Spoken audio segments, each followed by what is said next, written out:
Okay. Hello, let us continue with Sam and Max. Hit the road. We're gonna find the folder again. It is... And there. Oh. Nope, that's the wrong folder. That's the wrong thing. Okay. So, last time, we, what did we do? I finished Monkey Island 2, where we moved straight into Sam and Max Hit the Road. So, we're going to be doing that. How far we got into Sam and Max Hit the Road? Not too far, really. Just doing some of the beginning parts of the game. And enjoying the stupid dialogue. The witty dialogue in it, not stupid. Well, silly dialogue in the game. Yeah, so let's continue on with it.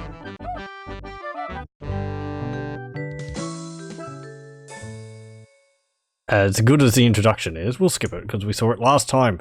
Here we go. So yes, last time, we were just outside the world's largest ball of twine. Having come from the world of fish, and learning about the, what did the guy in the world of fish tell us? That the helicopter takes the fish from there over to here. We also have got these, a box of pecan-flavored candies, which we have to give to Doug the Mole Man in the Tunnel of Love in the carnival. We also picked up a bunch of amusing diversions at the various Snuckies around the country. 3 of them. We have this one. It's the Sam and Max dress-up book. This one. It's the official bootleg Sam and Max paint-by-number book. And this one. It's the portable car bomb game. These are actually games you can play. It's a dress-up book. How silly. And Max. How amusing.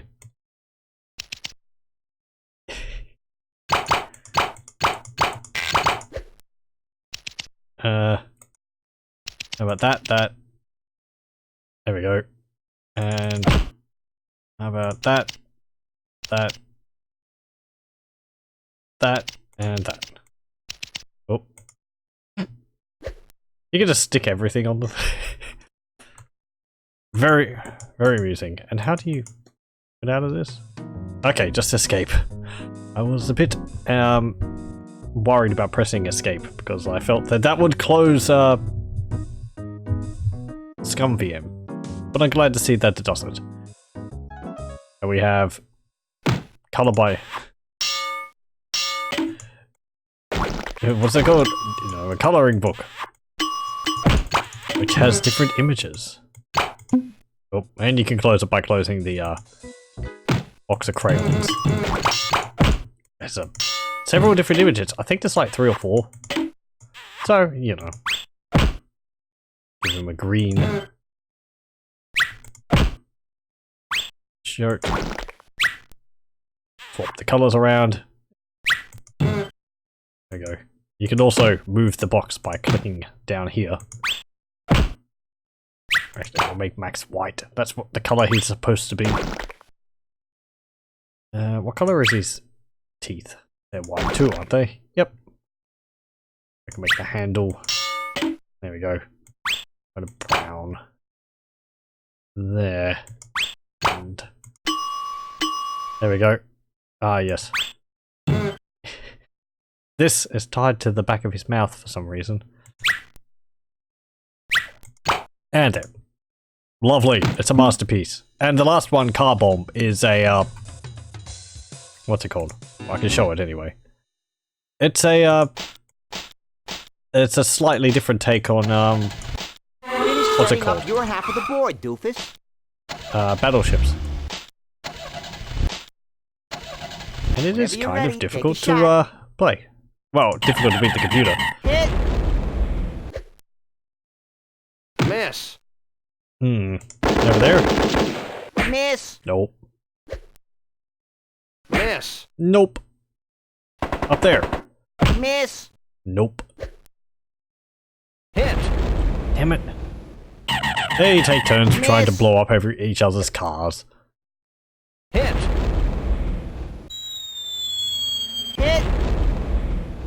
Yeah, what's this going to be? Is this going to be the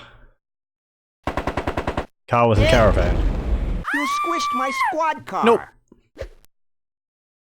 Hit! Well, that's fine. Lord, I'm tired of this drivel. You can press escape to quit. There's also the bombs which explode a 3x3 area. But yes, that is the mini games.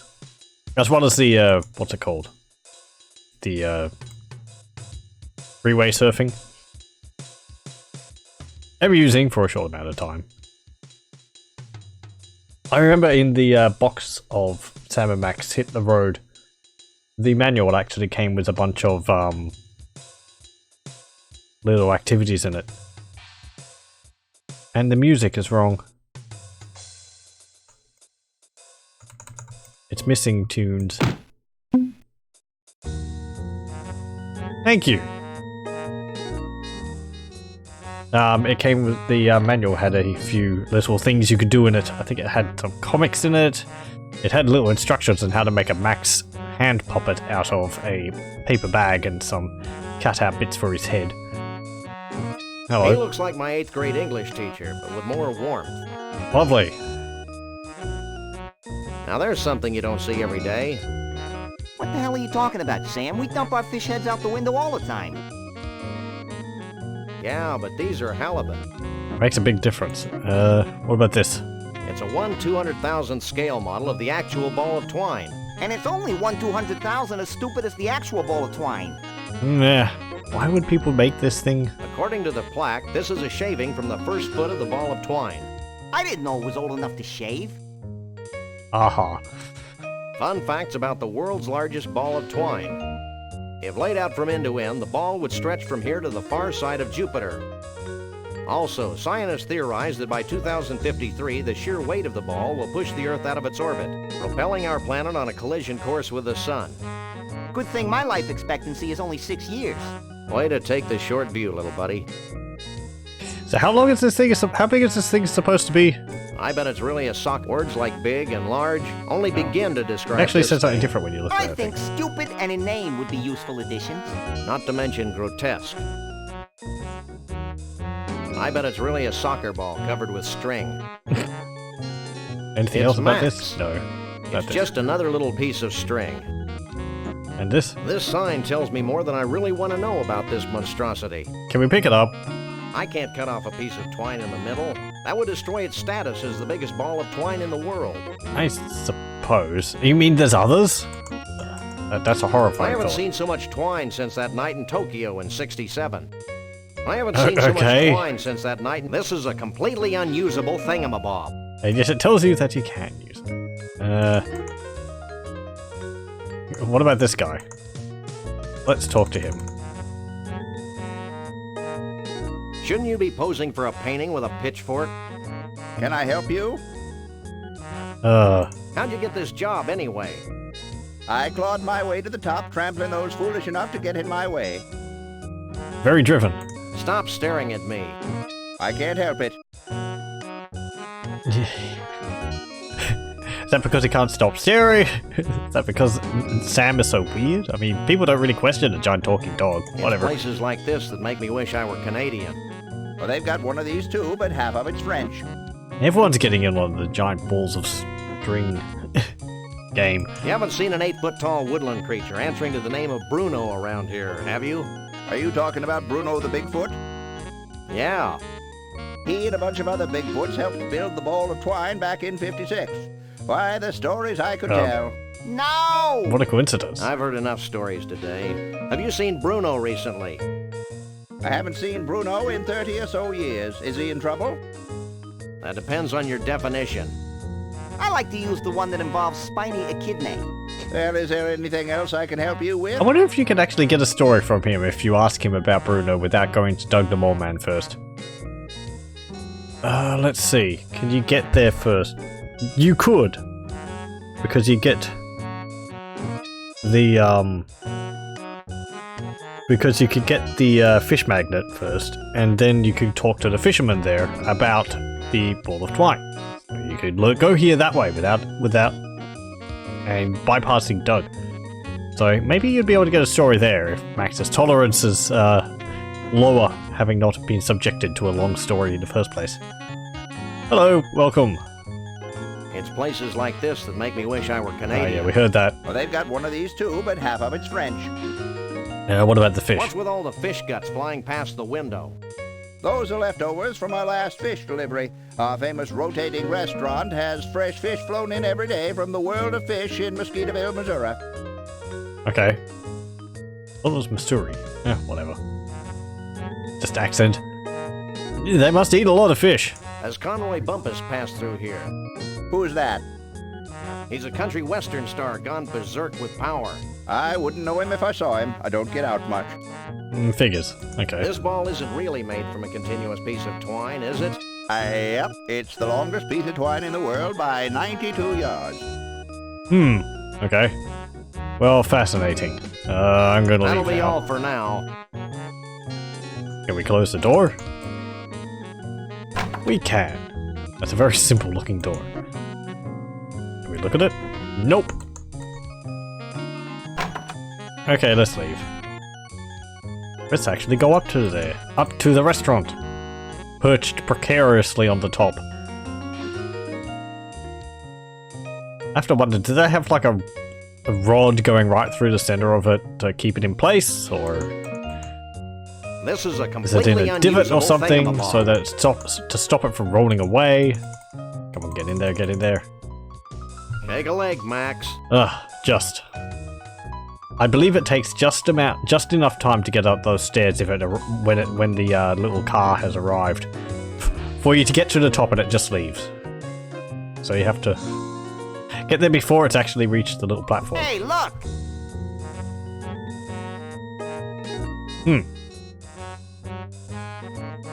Oh, that's the restaurant. Or the kitchen.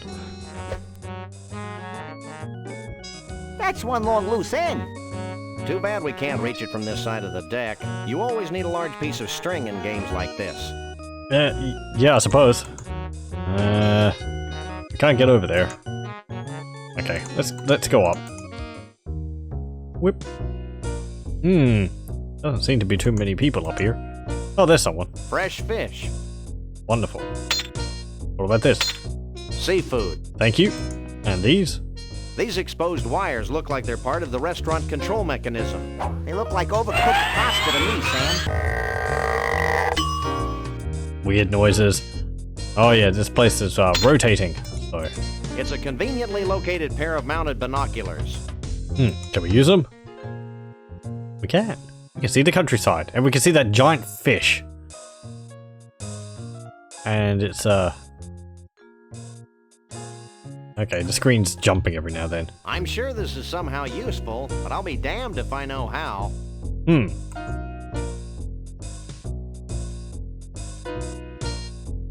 I was going to say something, and I've forgotten what it was. Oh yeah, so you press escape to exit that screen. Here's a guy. Hello. He looks safe enough. I suppose. He's not my type. Nope. I don't indiscriminately use people, except Hey. Max. He's bending his tools. You know, you could go blind if you keep staring at things like that. I'm concentrating, Oh, nice. What you doing? using my telekinetic powers to bend my tools, Why? to help me fix the rotating mechanism on this diner. Well, that makes sense. Hmm. Hey, lay off the swearing. We're trying to appeal to kids. Get bent. %, ampersand, $. And colon, semicolon, too. What are you doing? Swearing in longhand, asterisk mouth. I'm concentrating. I think it's supposed to be a reference to Uri Geller. But I don't know too much about the man, other than he bends spoons. Should I even bother asking you about Conroy Bumpus? No. Okay, well, are you useful for Have anything? you heard anything about Bruno the Bigfoot? Who that? Is Bruno the Bigfoot? Sam, he's speaking in tongues. Yeah. What are these malformed tools good for? Lots of things, like scratching those hard-to-reach places. Every place is hard for me to reach. Would you like a free sample? Sure. Let me make one for you. And you got spare tools? Sure, I'll take one.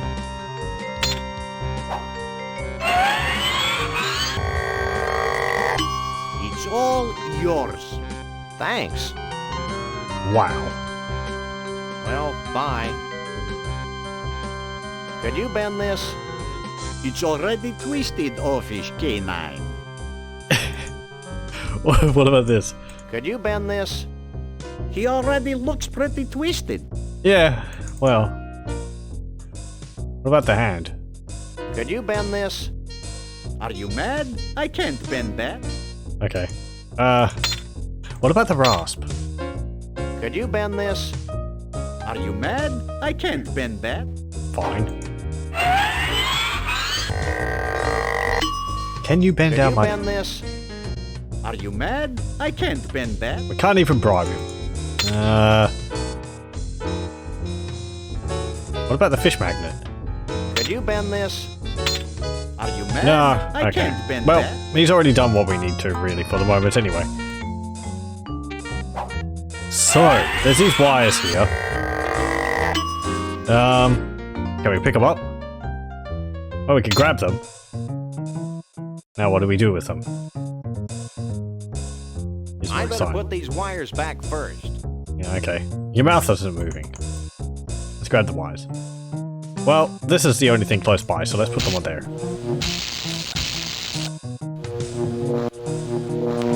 Now I can control the speed and direction of the diner via these mounted binoculars. That's the most ridiculous thing I've ever heard. Well, maybe not. Yeah, it's a brilliant idea. Hey, we can move this thing and we can change the direction and we can actually look around. There's that giant fish. And farmland. And there's a sign there. There's that giant fish again. Okay. I'm sure this is somehow useful, but I'll be damned if I know how. Well, we still can't really see anything. What if we put this fish lens on it? Okay, I've lodged the magnifying lens in front of the mounted binoculars. And then we can have a look. Hey, that zooms things in pretty nicely. It's a rock.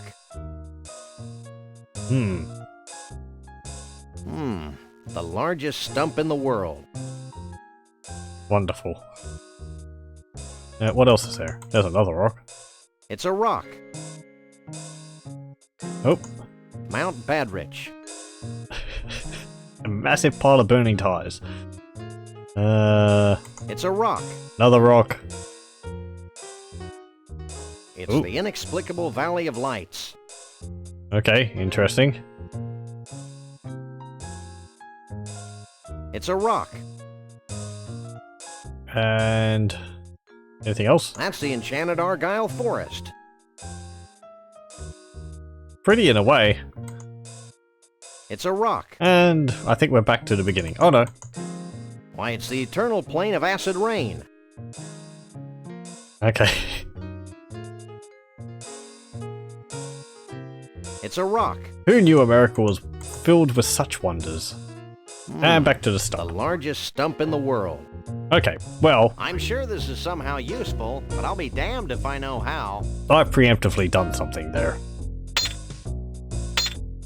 I've got to use this elevator. It's a transparent elevator. I can't pick that up. Okay, let's use the elevator. And then we'll go down. And we'll go into the tram car and we'll go back down.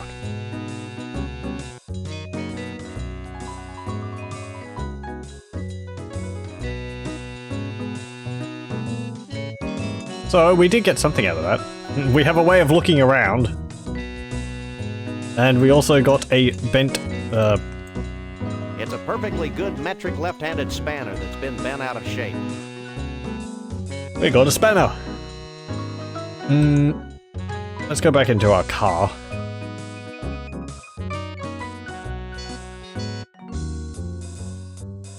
Now, we like that string. So let's go here.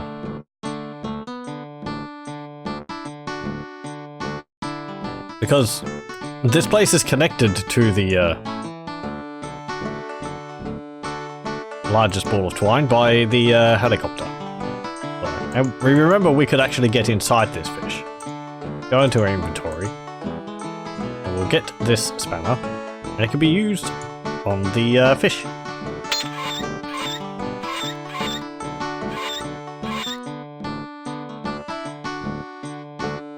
That did the trick. There we go. I think we loosened it.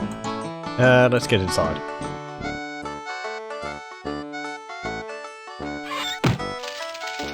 It's kind of wobbly in here.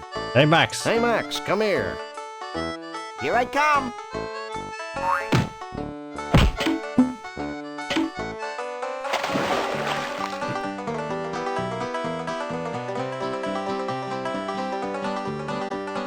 One must admire the skill with which the wily uber trout stalks its prey.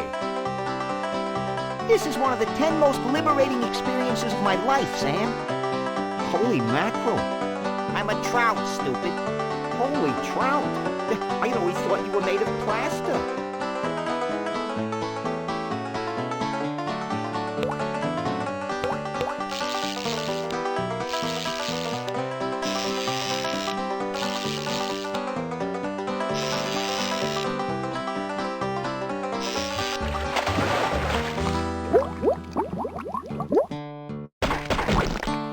Now what do we do, Sam? I'm thinking. What's that noise? It sounds like you do when you've eaten too much Thai food, Sam.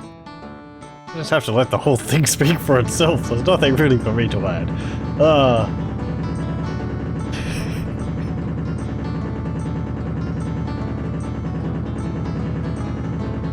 The puzzles are bizarre in this game, but they follow the game's internal sort of odd logic, so... You know, I feel that's fine. It's consistently weird. Doink.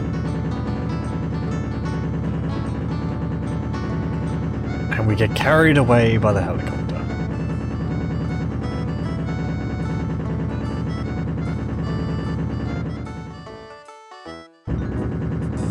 There they go.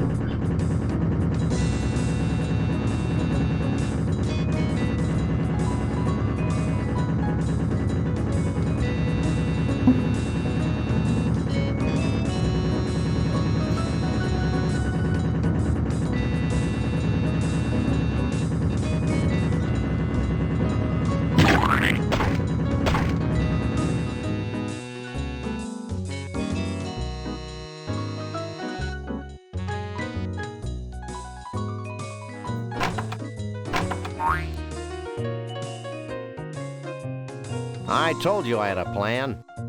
Yeah, well, that worked pretty well. Anything else up here? Can you look at the restaurant? Talk to Max. Hey Max, how's it going? Hey, Sam. I mean Max. What?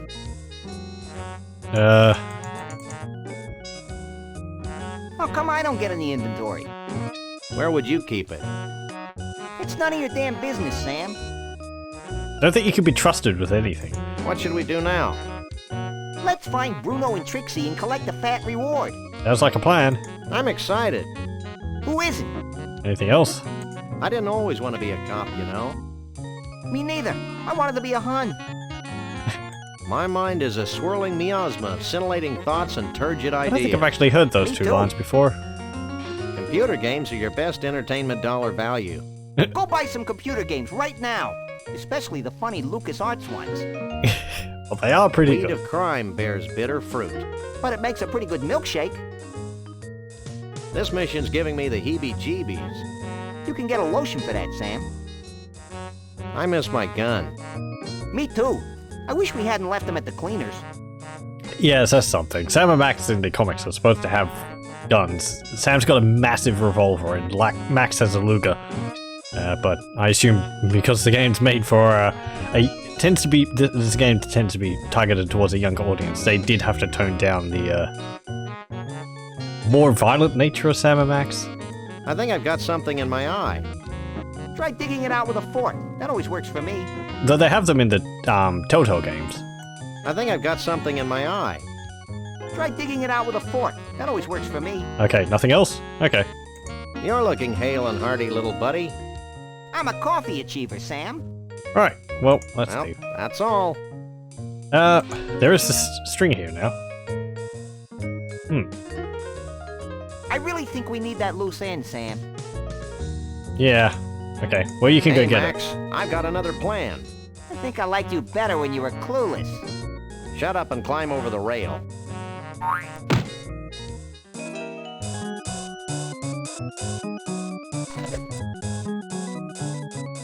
See? That wasn't so bad. What are you two doing out here? Any more bright ideas? Let's start crying like babies.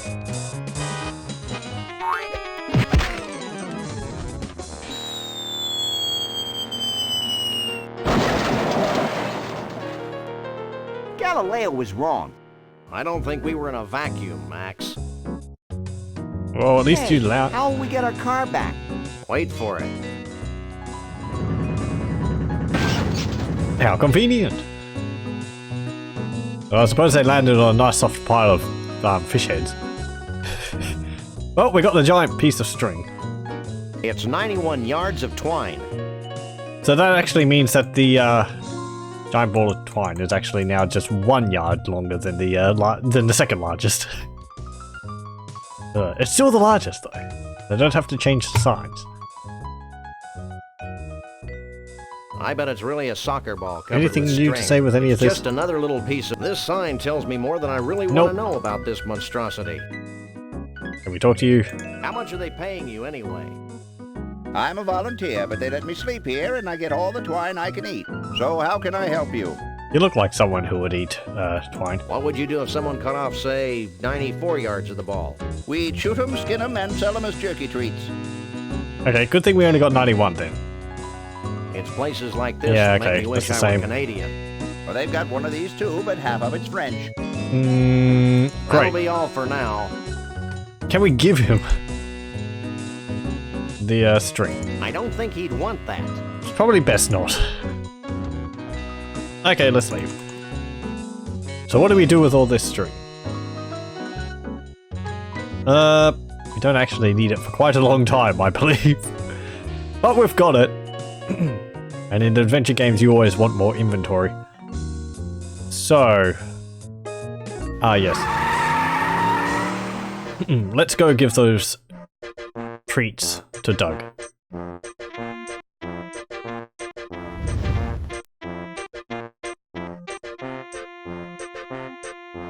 Want to ride the Tunnel of Love? Yippee! It's so fun.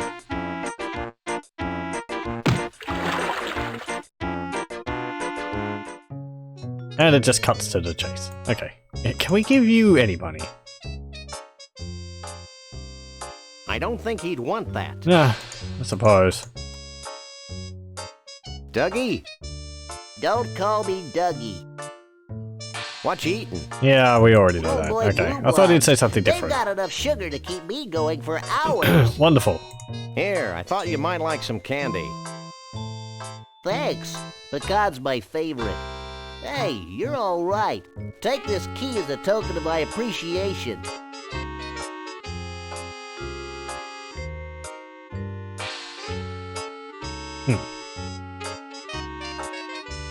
Wow, this is some key. Okay, Sam, let's get the hell out of here. Wait, I've got a great story you should hear. Uh-oh. Ah,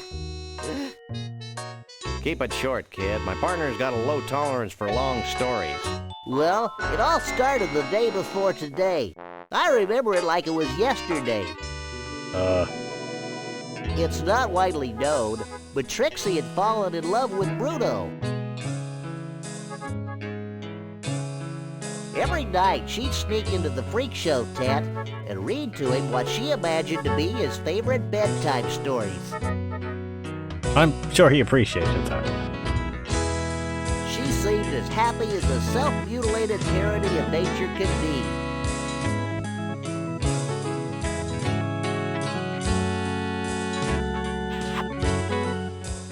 But she could never truly be happy until her beloved Bruno was free.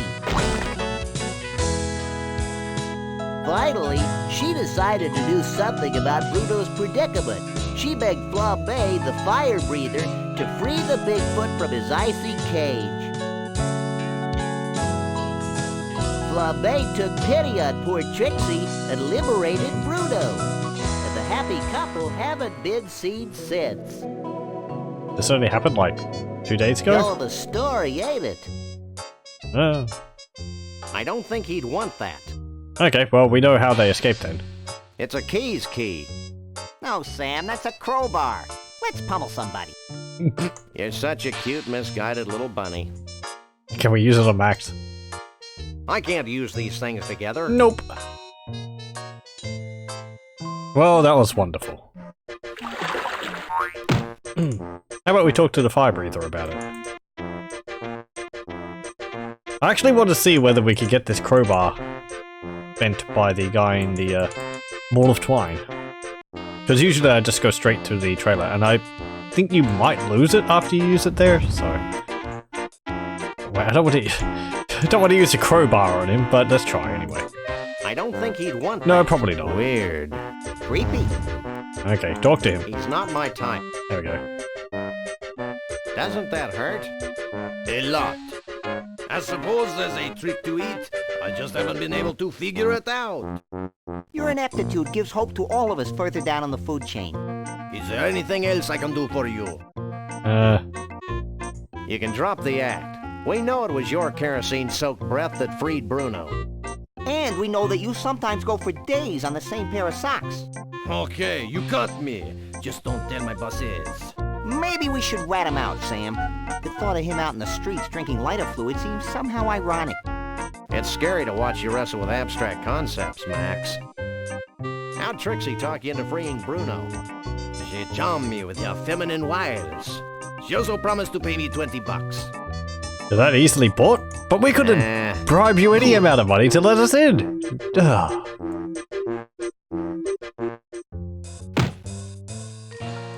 This is just... I don't know. You know, I dated a Siamese twin poodle once. I think that would be twice, Sam. What can I do for you? Are you sure there's nothing more you want to tell me about Bruno? Can't think of a thing. Yeah, okay. Neither can I. I've forgotten everything you told us about Trixie. She's a nice girl with a thing for tall guys. Yeah, okay.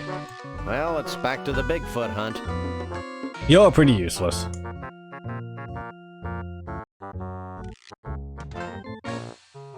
Let us go to the Ball of Twine, because I want to see... I'm interested in this. He'll probably already say I can't... He'll probably just say I can't bend it, or it's already bent, or something like that. I mean, it is a crowbar, but... we won't know until we try.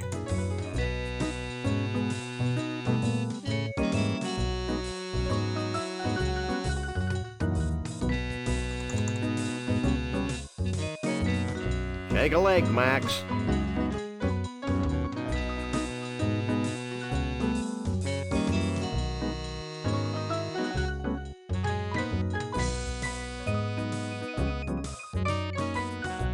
Okay, up we go. And... hey guy, I have this. Could you bend this? Are you mad? I can't bend that. Okay, I've got to use this elevator. that was just a thought. I mean, it's a tool, but whatever. I thought maybe he'd give a different response. As I've said before, part of the fun of these LucasArts games is exploring around and seeing the different responses to things.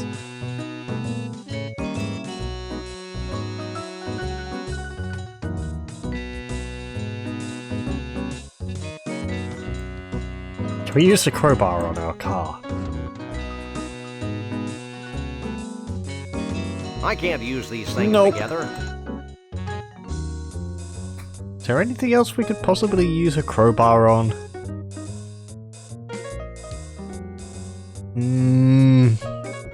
Not really.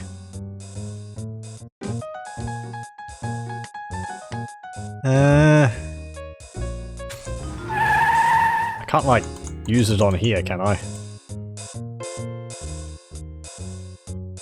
I can't use these things together. Nope. What about that? I can't use Nope. these things Okay, together. it's very specific for this purpose. Oh, hello, cat. Hey, cute little kitty with a mangled eye. How are you today? Meow? Is that all you can say? Meow meow. I guess he just slipped through the cracks of our public school system. The other one was talking. Are you a pirate? Meow. Here, kitty, kitty. Meow. Meow. Sam, I really don't think we're gonna get much out of this. Oh. Look, it's yet another cat. A nice, round, chubby cat. Looks like he got caught in a threshing machine. Can we use Max on this cat? I don't think he'd want that. I don't think Aw. he'd want that. Come on. Hey, pick him up. It's not my type. Use I it. don't indiscriminately use people, except Max. Yeah, okay. Can we give the cat a fish? I don't think he'd want that.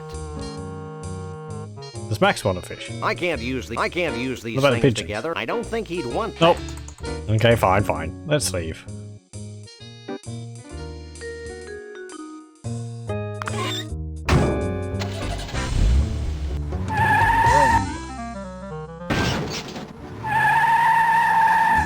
Let's go back here, and we'll use that key in its intended purpose.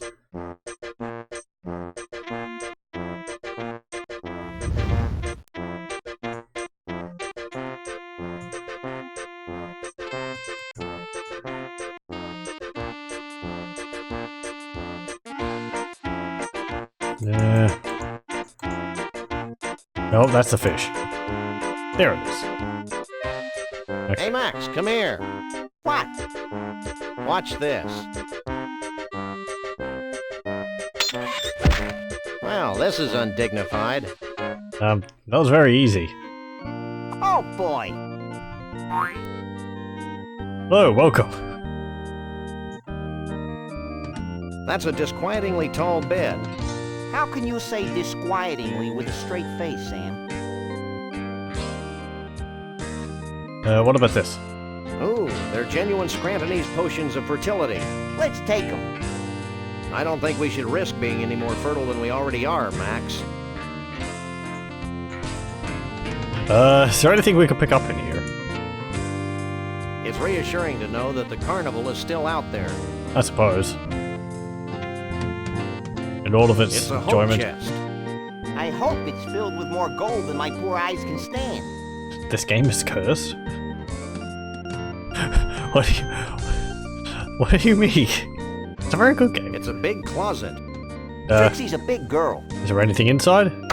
Yoink. There's a piece of paper. It's a scorecard from the Gator Golf Emporium in Roomy Eyes, Florida. Okay. Yoink. Hey! Well, we've got a new location. Is there anything else in there? It's a big closet. Trixie's a big girl. Okay. What's in this chest? Hey, there's a neat costume in here. Okay. It's a still walker's costume. This looks like a suit of overalls, but whatever. Can we use the bed? Max is This is a currently using it, completely so- unusable thingamabob. Okay, let's leave. Right, so we got a new location from that. We'll continue our hunt. Do those signs do anything? Nope.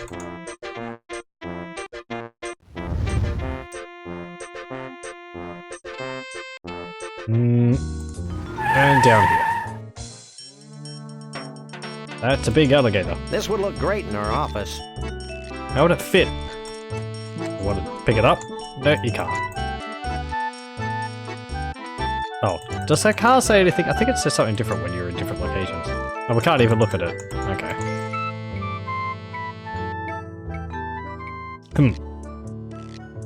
It's about time they closed this senseless, cruel, politically incorrect attraction. It was my favorite. Dunk of the Beast. Closed. Okay. What is it? It looks like a couple of snakes. Everything looks like a couple of snakes to you. Can we take it? Yeah, we can. It's a broken golf ball retriever. Okay.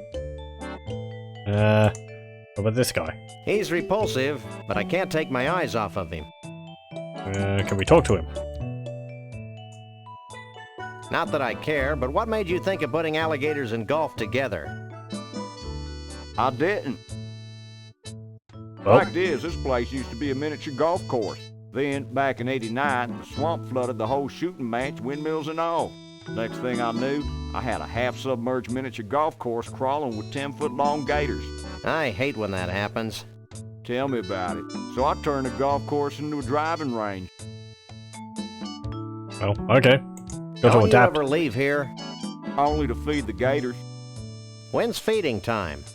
Whenever there's food in front of them. This must be a popular teen hangout. It was.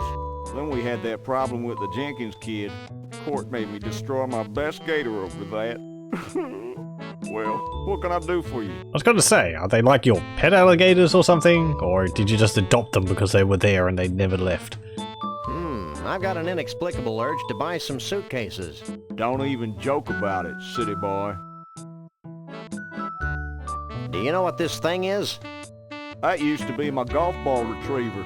One of the gators bit the end clean off it. Until I get my new one, I have to get the golf balls out of the water manually. Isn't that dangerous? Take a look. No, personally, I would change all the golf balls to plastic ones. That way they'd float, but whatever. So what kind of handicap does your average Bigfoot have? Bigfoot? Don't get me started about Bigfoots. I used to have a Bigfoot. He was my star attraction. I'm beginning to sense a theme here. I kept him fed and sheltered, and how does he repay me? In 10s and 20s? No, he ran away. Did he have help? Well, someone must have given him that there acetylene torch to cut through his protective ankle wear. Protective ankle wear? Okay, shackles. Well, how would he have left such a nice environment? How could he have left What it do you behind? think of Conroy Bumpus? Conroy Bumpus? He's my idol. I've named all my kids and pets after him. I built a beer can shrine to him in the garage. I live for the day when I can meet him in person. Why do you ask? No reason. Okay, well. Don't go anywhere. Where would I go? You don't really see beyond your little booth there, do you? Gator Golf. Yeah, I could read that. Okay, let's go in. Max, Let's go. Max is preoccupied. And the proprietor has no idea what happened to his Bigfoot? That's what he said, Mr. Bumpus. You know, Lee Harvey, I'm beginning to think that vast unseen forces are aligned against my quest for a Bigfoot. Ditto. Ditto? Hey, look it! It's those two, what was that word, Sam? Misanthropes? Yeah, misanthropes. What are you, anyway, the president of the Hair Club for Short People? This is Mr. Conroy Bumpus, famed country and western star. I'd suggest you show him some respect. Yeah, well, he looks like a lounge lizard to me. And I'll bet his scalp itches from that bad It does look a little bit like, Maybe you should watch yourself, Leisure Suit Larry. furball. Yeah, well, I've got more hair on my fuzzy little butt than you do on that hollow country head of yours. Okay, I've had enough. Nobody makes fun of my hair.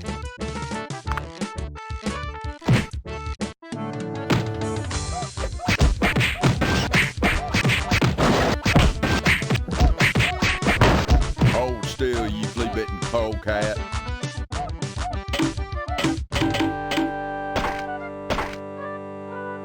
Here you go, boss.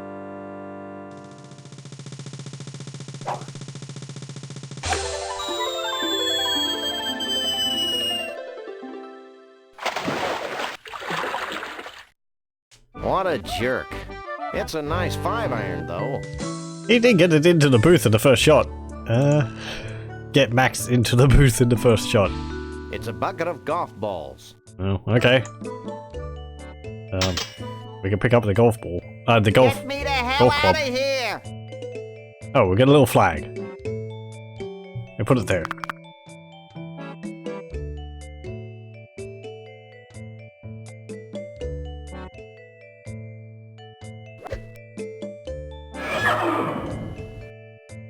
Wonderful. What about up there? I think I said in one of these previous games which I played, I can't remember which, but I heard a sound effect which was actually used in this area. Might have been that. It's hard to remember. In one of the games which I played previous. Oink. So yeah, you can hit the various things. And they do different things. And we can hit the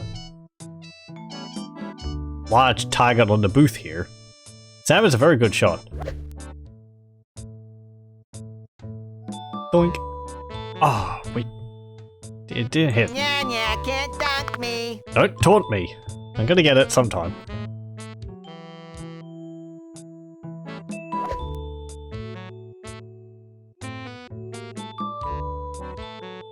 No? There. Right on the dot.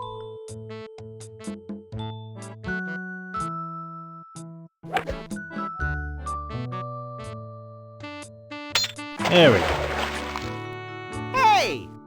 Nice alligators. Do you like roaches? I think you can leave, Max, there. I think you can leave. And he just stays there because he can't get out, obviously. Can we use the car? We can just go like, goodbye! Goodbye, Max. I mean, we do need him, but...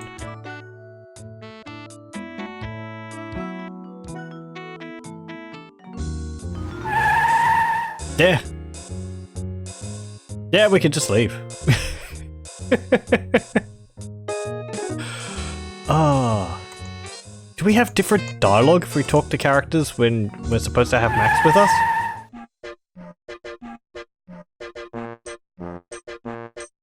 Hey, Flame Boy. Yes? Can you please put on a shirt? No. Anything else? Could you show us something neat? Us? Sure. Anything else? I bet you can't make your flames reach the top of the tent. Watch me, Jojo.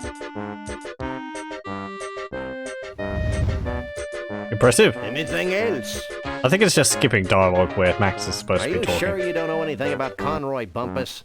He's a country singer, right? Sorry, but I don't know much about him. I'm more of a Mambo fan. Anything else? You're sure you have no idea where Bruno was headed? I haven't seen the poor soul since I liberated him. Don't you mean since I loosed the savage beast on an unsuspecting populace? Semantics. I mean, he could be terrorizing people Did right now. Trixie tell you anything useful before she and Bruno escaped? Nope, she's not a very talkative girl. Nah. Good. Okay. What if we go into the, Lost and Found tent? I still can't get over your incredible grotesqueness. Have you lost something? I don't think so. If you haven't lost anything, then get out of the lost and found tent. Oh. Touchy. Max more interjects in conversation, so I suppose it doesn't really change much of anything. Okay, let's go back. I can't really leave Max there forever. It's our buddy! No, wait, can we talk to this guy about it? Like, oh hey, that guy you really like was just here. This juxtaposition of gators and golf continues to jar my senses. You get used to it after a while. What would you say if we told you that Conroy Bumpus was a festering boil on the buttocks of humanity?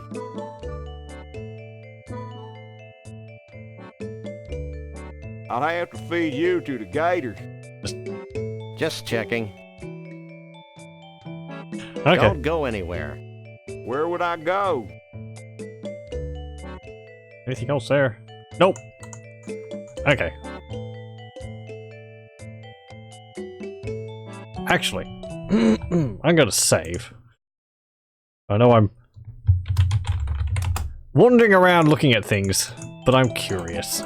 What happens if we try and do the minigame? Without Max. Okay. Max descends from the heavens. I'll just quit the game and load it up again, so we don't have to go through that all again. Anything else?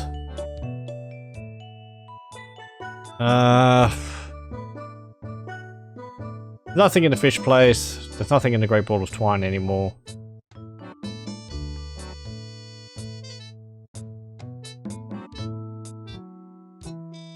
I wonder...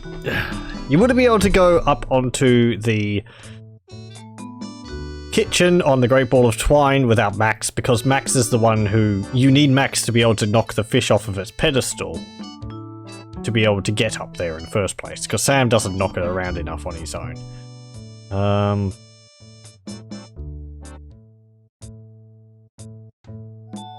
You need Max to be able to go through the Tunnel of Love, because you use Max to short-circuit the entire place.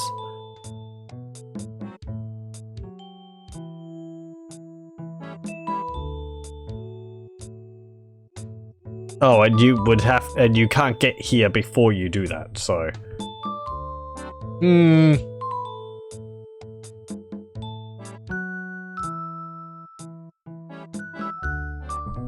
Yeah, I don't think there's anything else really.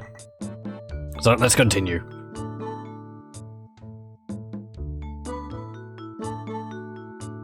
I'm just wondering where any pieces of I hate country music!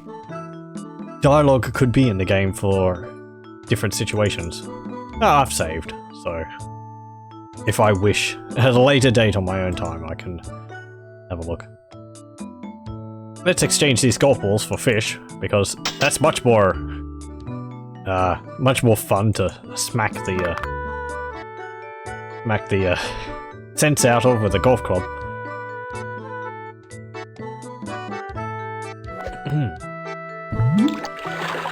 Nom. Right, I forget. Okay, we have to line them up over there, so I don't think I actually needed to move that alligator. Nom. I'm scared, Sam. Oh, hold on.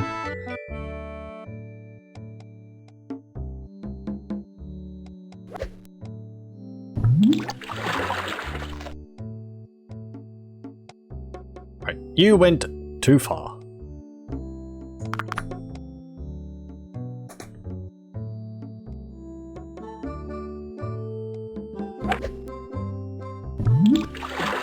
Nom. You have to sort of hit the fish not too close to the back of the crocodile alligator, because otherwise it will. The alligator will turn around and it will be too close for it to like eat, so it will swim all the way back over. It will just end up back where it was. Nom.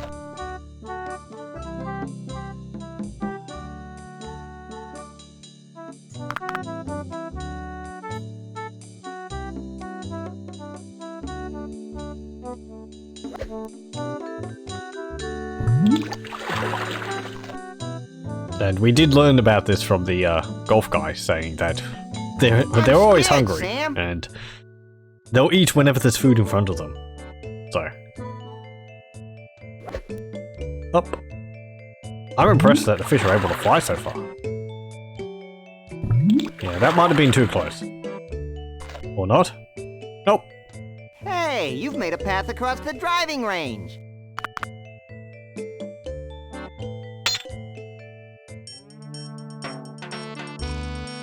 I like how happy the alligators look.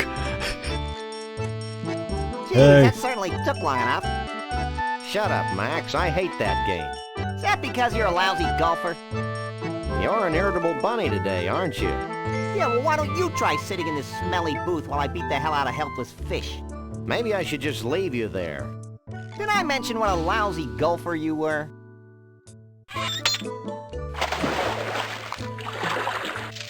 Whee!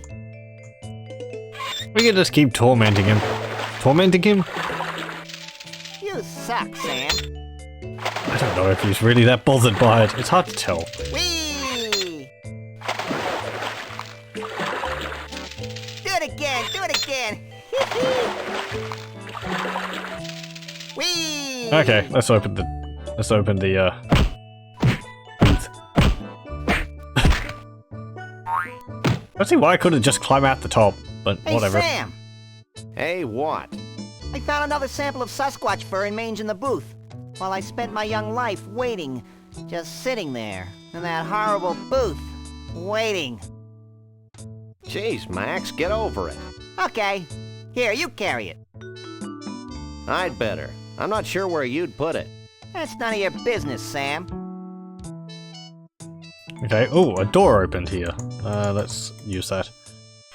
What's there? There's a little room. And this thing. It's a snow globe from the Mystery Vortex in scenic Gold-Wump, Washington.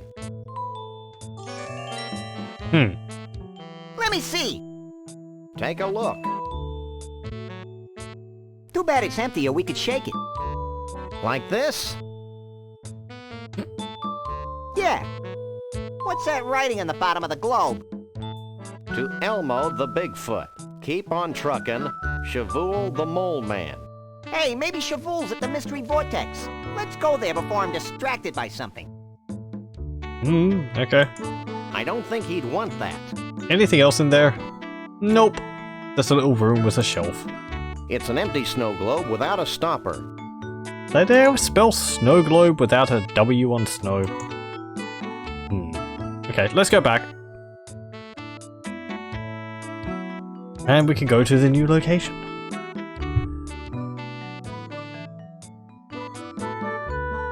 If we remember, Shavul is the name of the uncle, I think it was, of Doug the Mole Man. Just drive across the country. Sam, this place is making my head ping. That's probably just the metal plate in your head. This is weird. Weirder. Good lord! It's a possessed outhouse. This kind of thing wouldn't happen if they had indoor plumbing. Who knows what makes these inanimate objects dance their infernal jitterbug? I do. I think they're controlled by a series of really big magnets under the Earth's crust. You're an ignorant dolt, Max. I wonder if these things spin the other direction in Australia. Don't know. Things don't tend to float around here. Just your run-of-the-mill flying outhouse. I don't have to go. Yeah, okay. Mystery Vortex. Okay, well, let's just go inside.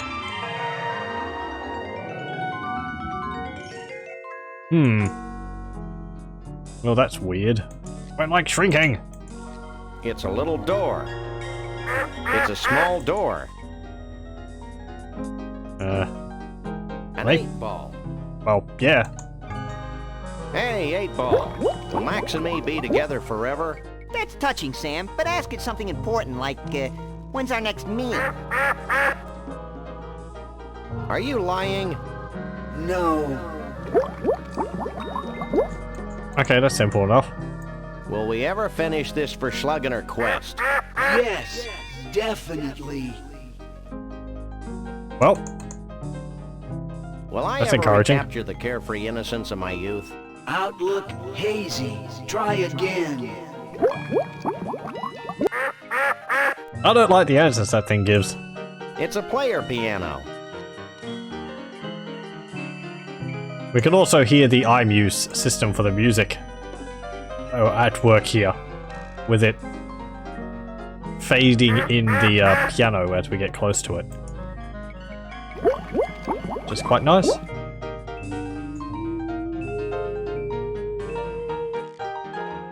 Don't play it again, Sam. What's this? It's the seamy underbelly of water. This is a completely unusable thingamabob. This is a Well, I wanted completely you to pick it up. unusable thingamabob. You can't talk to it either, apparently. There's a white door. It's a big door. Yeah? Ugh. It's a big door. Okay, what's in here? Yipes! Gravity's taken a holiday and lost its luggage. That's not what I'm about to lose. I think I'm gonna throw up. Throw down. Whatever. Can I, with the wonders of this being captured.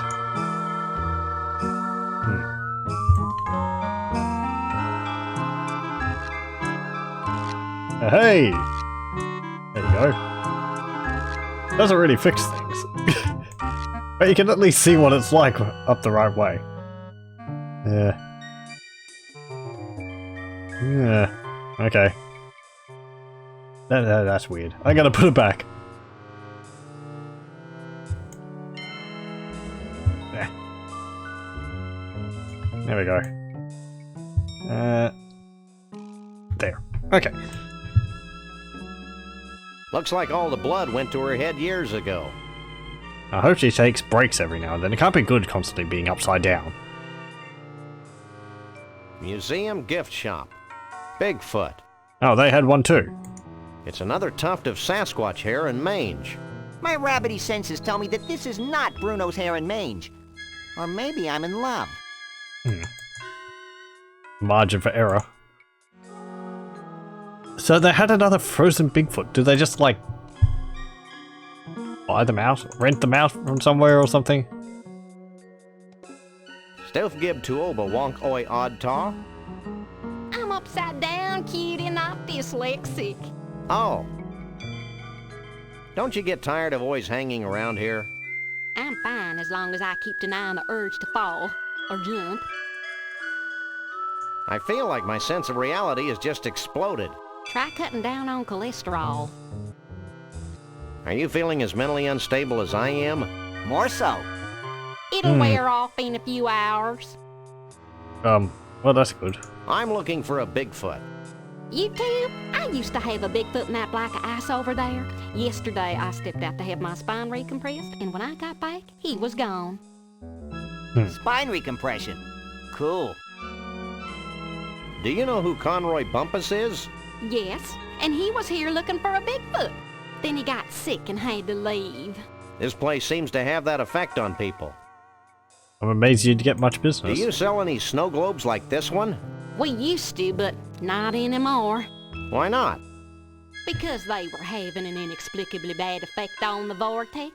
With every new snow globe we built, the vortex got weaker and weaker. The same thing happens when I watch sitcoms. So we decided to discontinue the snow globes for financial reasons. I guess this means you don't have any snow globe stoppers. You got it. You don't have one, like, underneath the We'll be fridge or back. something? Back, front, it's all the same to me. Oh, great. Looks like all the blood Nope. went to her head years ago. Trying to look at the, Museum gift shop. I'm glad you could read it. Mini vortex. Can we use this? Can we try the vortex? Step right in.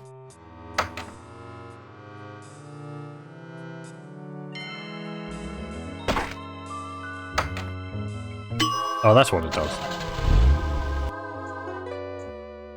Ooh, weird. What pretty colors. I can't pick up the vortex with my bare hands. So they mentioned a snow globe. What happens if we use it? No. That was short. Neat. Let's use it again then. Can we try the vortex? Again. Step right in. Since apparently we don't have to pay for it.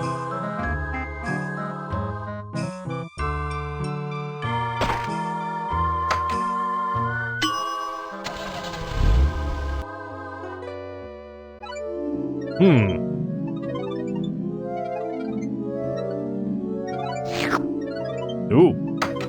Interesting. Wow, the snow globe actually sucked in the pseudo-mystical energies of the mystery vortex. I was hoping something like that would happen. Do you have anything interesting to say about this place, Max? I'm getting... Are you as confused as I am? More so. Nope, apparently not. Okay, well, That's all. you have no insights for us? What a piece of twine there from the thing again. We can't read that sign over there, but apparently they have a missing Bigfoot again. So, let's leave. And, now there's a puzzle, which is easy enough to figure out, but takes some trial and error.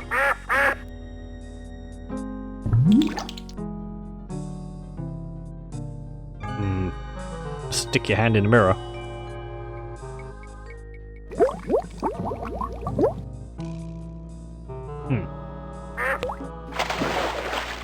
That's a mirror. Can we use it in another way? Like that? Sure. I told you this place was controlled by giant magnets buried under the Earth's crust. Lucky guess. Okay, so we've got these magnets here. I believe there's 3 of them. Yep, and if you see these little levers next to them... It's a lever. Lever. Have different colors on them. It's a big magnet. There's a red one, a blue one, and a yellow one. So if we flip these... everything changes color. So I believe there was a red door, so let's go out of here.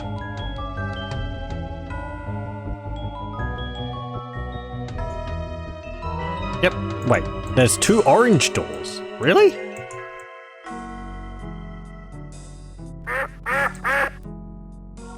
Usually there's like 1 of each color. There's like 4 different colors, but nope. There's 2 orange doors. I think that door's always orange. Anyway. Some of them change colors, I'm pretty sure. But we'll go in the red door.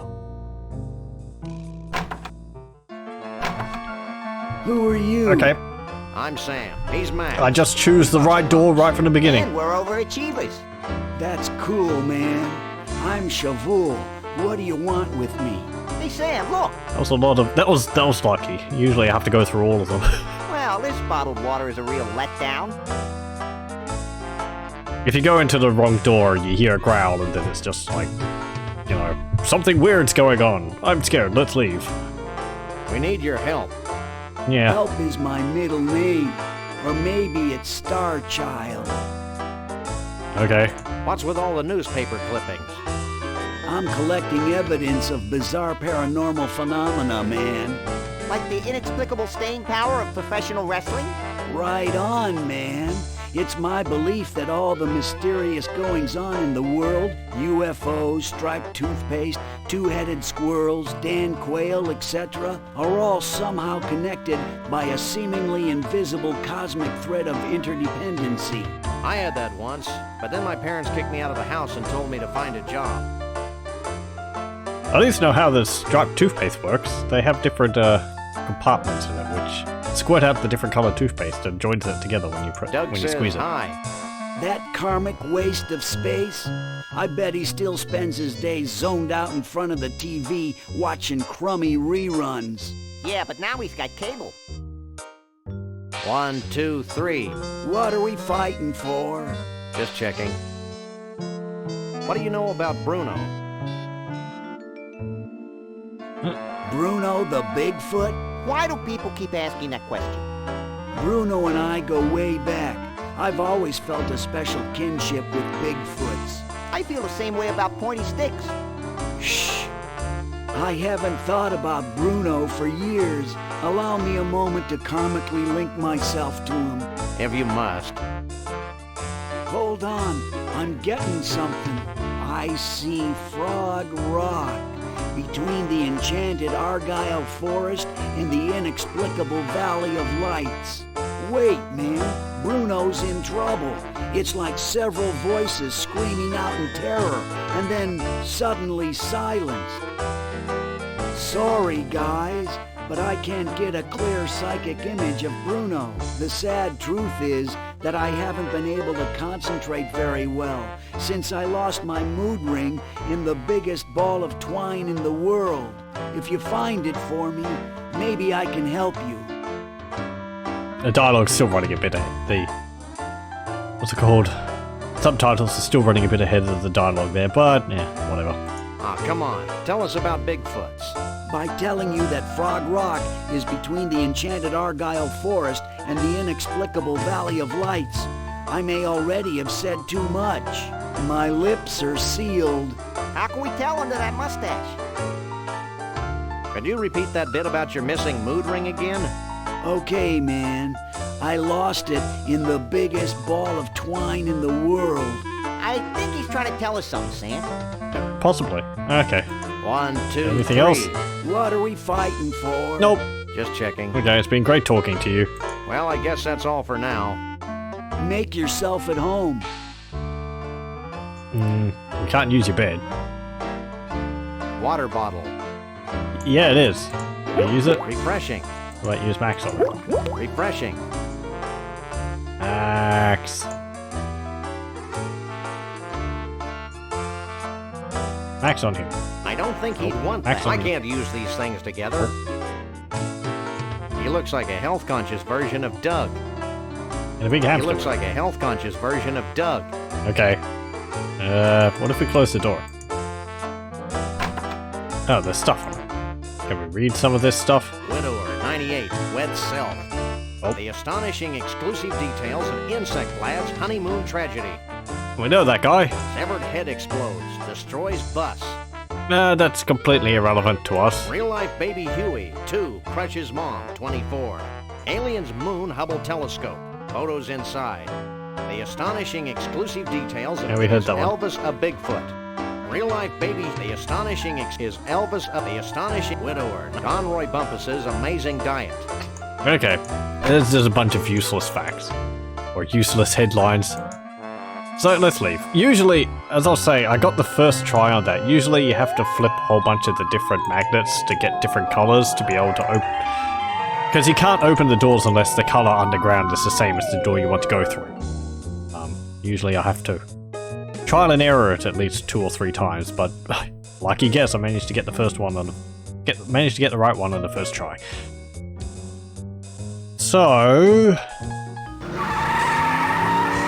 he was able to tell us a little bit about Bruno and possibly where we could find him. Or he told us something about it. Between something about Frog Rock between 2 locations. Also that he lost his mood ring when they were building this giant ball of twine. I haven't seen so much twine since that night in Tokyo in '67. So, I mean, we can't, like, reach into it, can we? I can't cut off a piece of twine in the middle. That would destroy its status as the biggest ball of twine in the world. Nope. Can we use it? This is a completely unusable thingamabob. Okay. Let's use the golf ball retriever. That might be a good idea, but the golf ball retriever's still broken. Do we have anything which we could use to grab with it? How about the hand? It's a broken golf ball retriever with a severed hand attached to it. Okay, well that kind of works. How about we use that on it? Yoink. Oh, there's the ring apparently. Well, that was useless. Yeah, sort of like those tax forms we keep finding in our mailbox.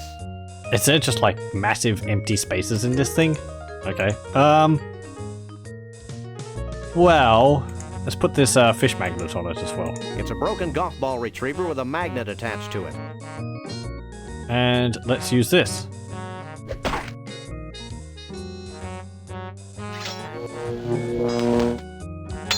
Hey! That was wholesome. Not to mention physically improbable. Yeah, considering the size of it, we're lucky it was so close to it. So close to us. I must be happy. Can we use it on Max? I can't use these Oh, things what about together. I don't think he'd want that. Okay, we got the mood ring.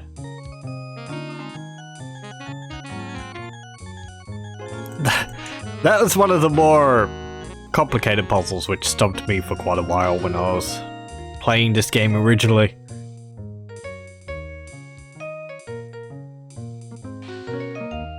It's a bit odd. Shake a leg, Max. But I mean, an adventure game without difficult puzzles in it is kind of a boring experience. I like it if it makes you have to think about things.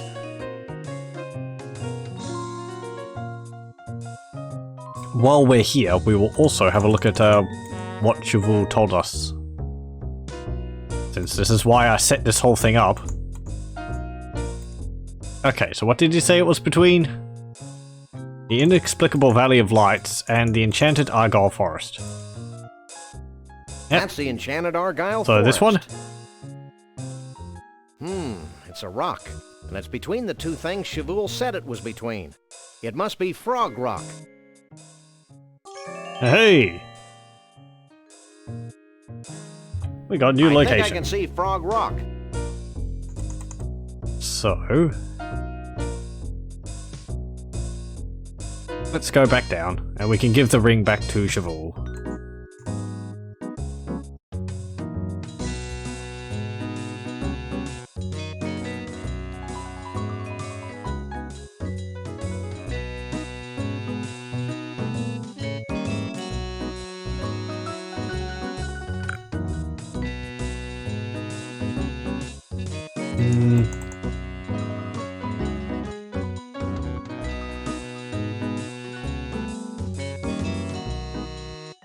Okay, we can go here, but I don't think there's anything to do yet. Frog Rock.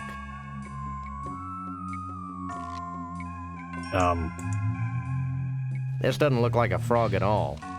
My innocence has been shattered by this blatant tourist trap. I want my money back. We didn't pay anything. Well, somebody better give me some money. This is a completely Yeah. It still doesn't look much like a frog. Well, okay, it's a rock. Let's use our car, and we'll go back over here.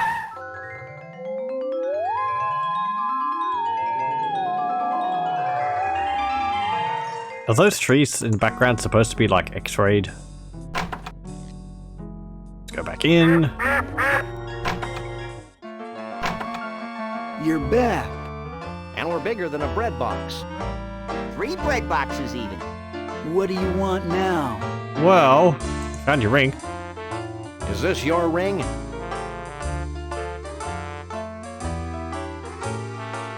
Cool, man. Have you found Frog Rock yet? Yes, but I don't see how that's going to get me any closer to Bruno. Finding Frog Rock's only the beginning, man. Once you're at Frog Rock, you'll need some samples. Samples? Yeah, man. Bigfoot samples. You know, fur and stuff. 3 of them. Smear them all over Frog Rock. Put the fur on the rock. Got it. Let's go, Max. Wait! You'll also need some Mystic Mole Man powder. You must be joking. No joke, man. Here, I'll get you some.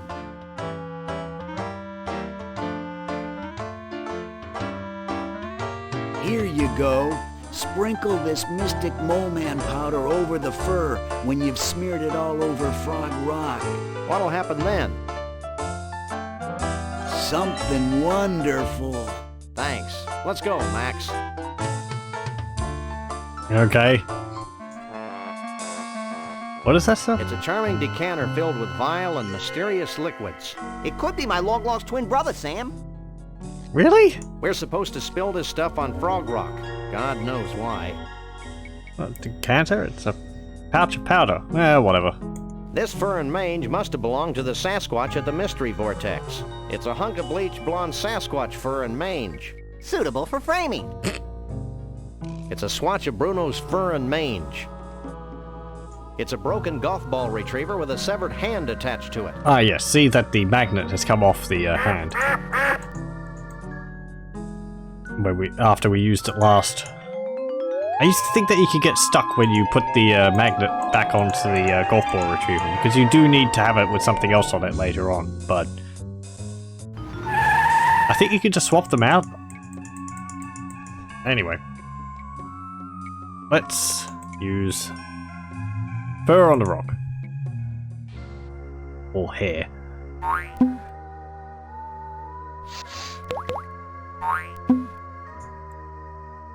And this one.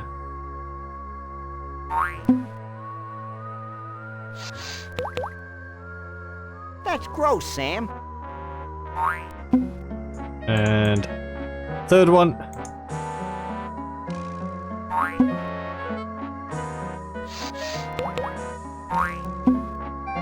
And we'll put the powder on the rock.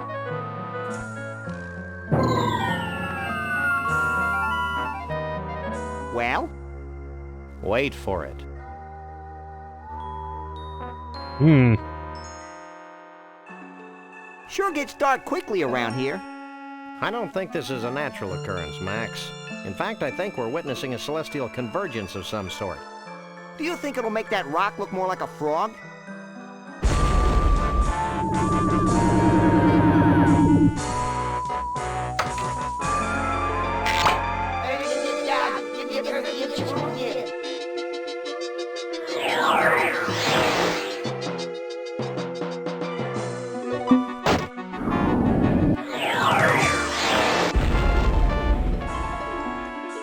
This means something, Sam.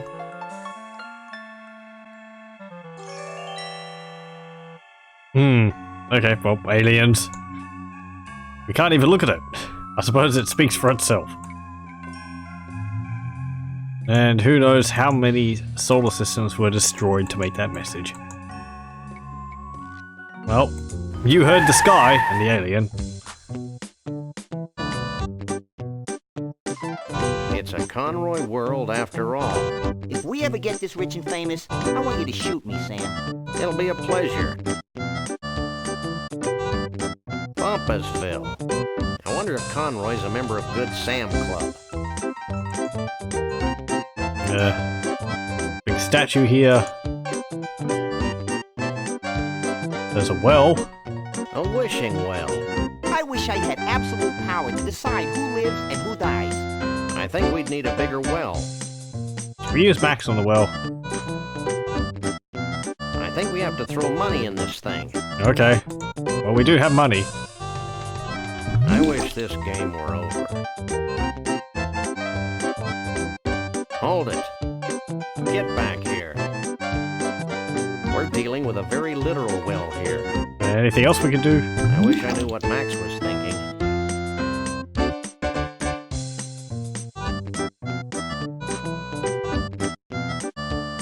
Well, that was a waste of money. This thing's malfunctioning. Yeah. Well, well, well.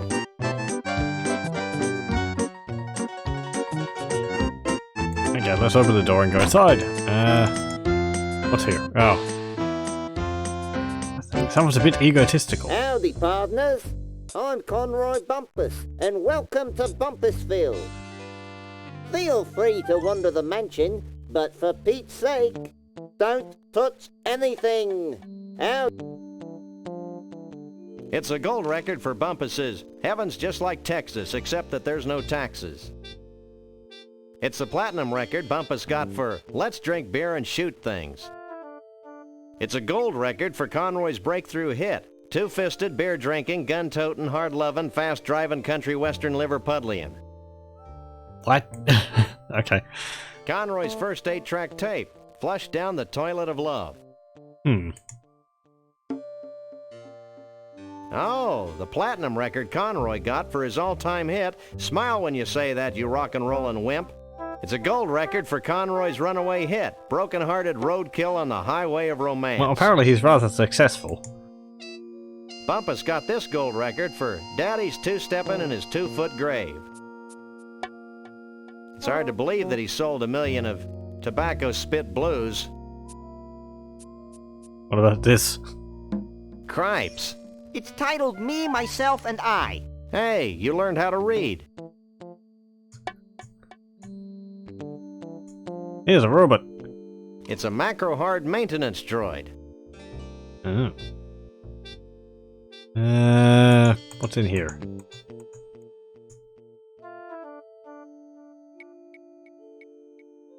Wow, it's Monster Truck Weekend!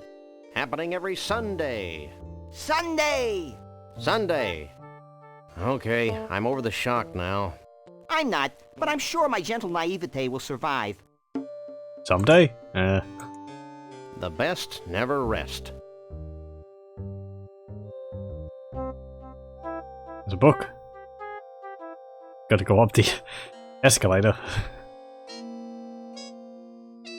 It looks like an official macro-hard maintenance droid manual. If I had the slightest inclination to strain myself, I could probably reach it. However, I'm sure I can drag this out into a longer yet more satisfying experience. I don't want to strain myself. Ugh. This is a completely Can unusable we use thing. get Max? Get it? I can't use these things together. Okay. Well, It's a broken golf. use this on the book.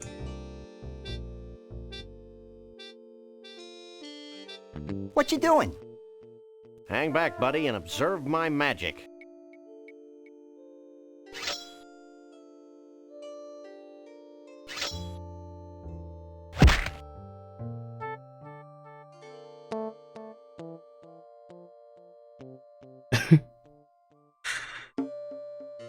Oops.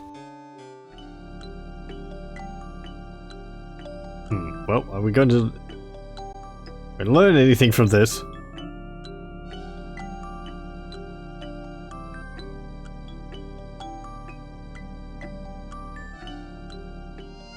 Find out all you need to know? Maybe. I got a little lost in the troubleshooting chapter. And we got the book. It's a guide to the operation of macro-hard maintenance droids. Okay. So, we've read that now. That will probably be in handy. What's this up here? Oh, there's a robot. Can we get this pillow? We can. What's on it? It's a pillow, and it's got Miracle Grow hair tonic all over it. Oh. Okay. Well, we did note that he wears a toupee, so... that Conroy wears the toupee. It's one of Conroy's toupees. Can we pick it up? What in the name of Jethro Clampett's going on in her? Hey! That hurts! Knock it off!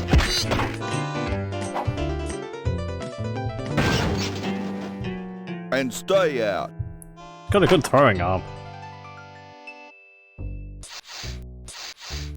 I don't think that was the best way to get the toupee, Sam. Nah, well... we didn't know until we tried. Let's use the door. And... let's go over here. There's that robot. It's a macro-hard maintenance droid. Genuine over here? imitation American-style chest. Not intended for any kind of use. A great addition for your genuine imitation American collection. Home shopping. Definitely. Look, they're paintings of trophies. Mm-hmm. Cripes, look at all the trophies. I think this Bumpus goon is overcompensating for his lack of stature, Sam. Besides, I've got a lot more trophies than he does. This is Conroy's first guitar. It says here that he practiced diligently for 2 weeks, then gave it up and hired a backup band. That story warms the cockles of my heart. So do car crashes. What about these things? Oh. Nothing! What about this? It's a portrait of John Muir. Say, Sam, just who is John Muir? Who's John Muir? Hey guys, this dope doesn't know who John Muir is. You gotta be kidding. What a maroon. Uh-oh. What a dib cow poop. I sense Sam, exposition. the dead animal heads are talking to me. Where? Up there. Well, But, you really shouldn't tell fibs about dead animals, Max. but, Stop bugging me. I'm admiring this portrait of John Muir. but who's John Muir? Do you really want to know? If you'll stop talking, sure. Okay, hit it, boys. There once was a man named John Muir. A naturalist, noble and pure, His love for all beasties.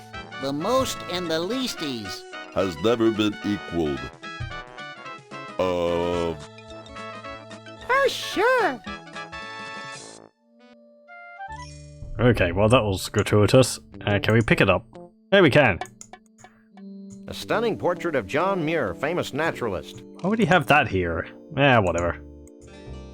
How about we go in here? Bumpusville is proud to present the master of melody, the king of country, Mr. Entertainment, Conroy Bumpus. I hate floor shows. I remember my childhood in Brighton, when dear old Dad would bounce me on his knee. He'd say, son, there ain't nothing as exciting as exposing beasts to inhumanity. That's why I'm happy to be king of the creatures.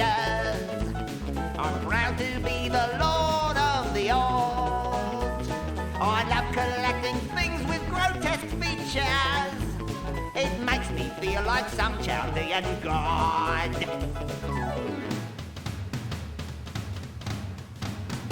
Oh, I trapped my first tiger before I could speak. Killed me a bear when I was 3. And now with this bigfoot and giraffe-necked freak, I finally have a full menagerie. Hit it, boys! That's why beasts have to be feared by the one of, just to be the sorrow of us all.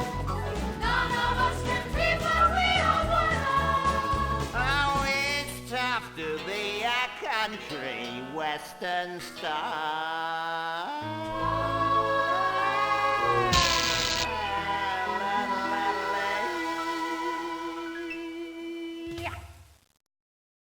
Thank you, thank you.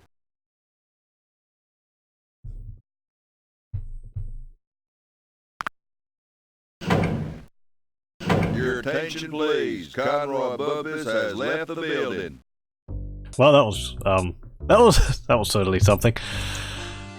That's apparently Bruno and Trixie. It's Bruno and Trixie. Yep. What about this thing? Looks like a keyhole to me. And there's some kind of beam across there. I don't think we can just go and go up to Hey, them. Trixie. Oh. Hey, Trixie. No. Hey, Bruno. Okay, let's stop tormenting them. Uh-oh. You again. Knock it off. Toss. And stay out. Not like you're locking the door.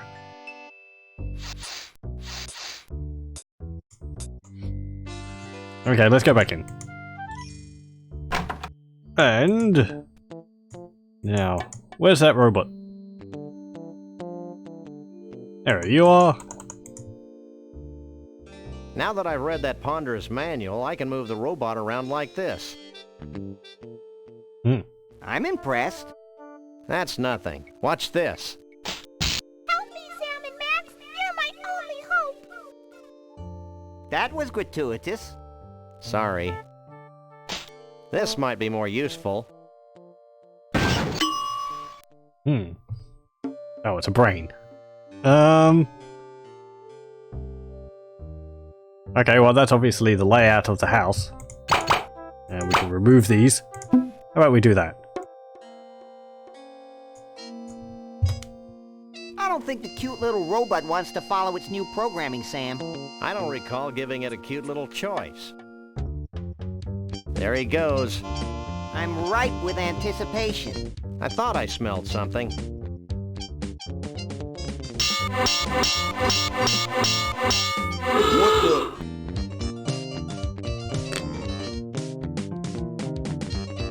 How Pavlovian. And you should know.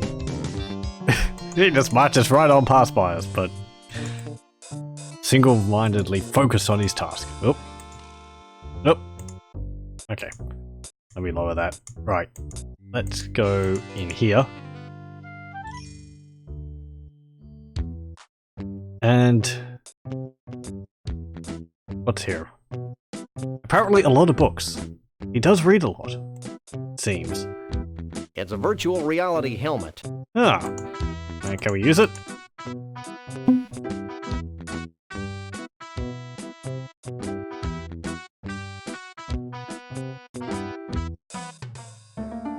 This is virtual reality? I may be sick. Those 3D graphics are certainly something. Yonder lies the castle of my father, the king. Well, 3D. It's a cheesily polygon sword. Okay, can we pick up the sword?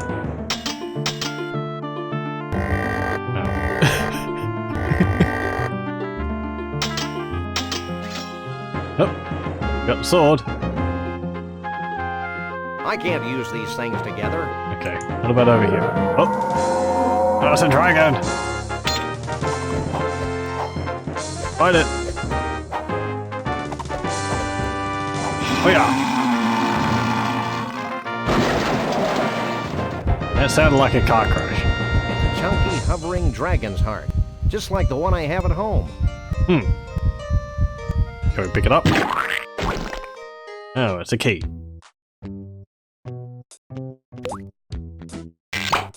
Well, I am the keymaster. does that come with a dental plan? I don't know what you two critters are up to, but I want you out of here. Now! Okay, if we go in there when he's in there, I think he just tells us to leave. Yep. It's Conroy's thuggish henchman, Lee Harvey. Alright, he's reading. How's it going? Can we talk to you? Don't I know you? I don't know. You ever in the Pensacola camp for problem children? No. Well, that's where I spent most of the last 10 years, so I don't see how we could have met. No, I can talk to you. I did not know that. What you reading? Dialectics by L. Rod Hubble. It's changing my life.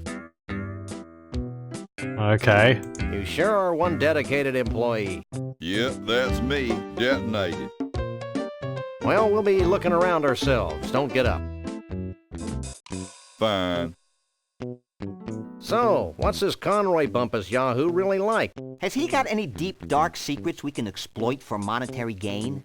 Hey, don't be casting no aspirations toward Mr. Bumpus. He busted me out of the youth camp, gave me this high-paying $4.75 an hour job, taught me how to speak Swahili, found a baboon's heart for my sister's transplant operation, and he sings real pretty too. Okay. How can you stand to work for someone who persecutes harmless beasts like Bruno the Bigfoot? On my feet? He's got you there, Sam. Don't you have any misgivings about hunting harmless freaks like Trixie? I did, but then I took a couple of aspirin. Well, So, what's all this virtual reality equipment for? It was the core of Mr. Bumpus' security system. Now it's a wreck. okay, fine. Skip it. I didn't actually know you could talk to him. What's the other thing say? You know, I think you'd scare away fewer tourists if you added a little color to your wardrobe. Right, the whole Angel of Death look is out. Huh? Skip it. What about... My, what big hands you have. Yeah, so? Okay. Skip it. Can we give you any money? I mean, you're not getting paid that much. I don't think he'd want that. Oh. Okay, fine. Well, let's leave.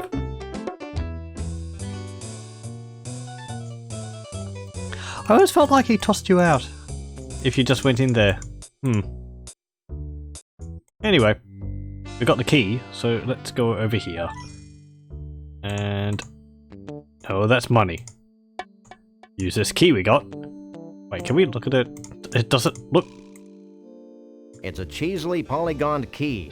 apparently it's a video game key, but I suppose we're still inside a video game. Let's use it on this.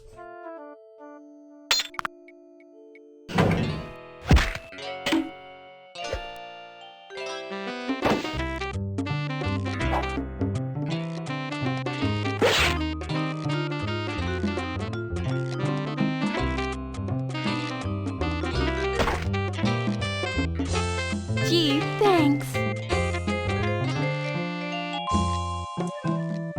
Well, back to the circus with you. I'm feeling a little morally conflicted about taking Bruno back to the circus. I'm not. Let's go, you big lug. Stay away from him, you malefactor. I'm not a malefactor. I'm a lagomorph. Look, I'm not going back to the circus, and I'm late for a party. Oh yeah, the Bigfoot party. Where is it? It's at Evelyn Morris Morrison Savage Jungle Inn in picturesque Half-Life, Nevada. Bigfoots. And their dates? Only.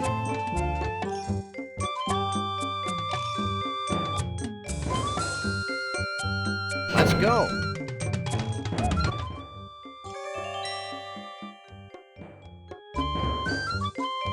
A new location. Is there anything else around here?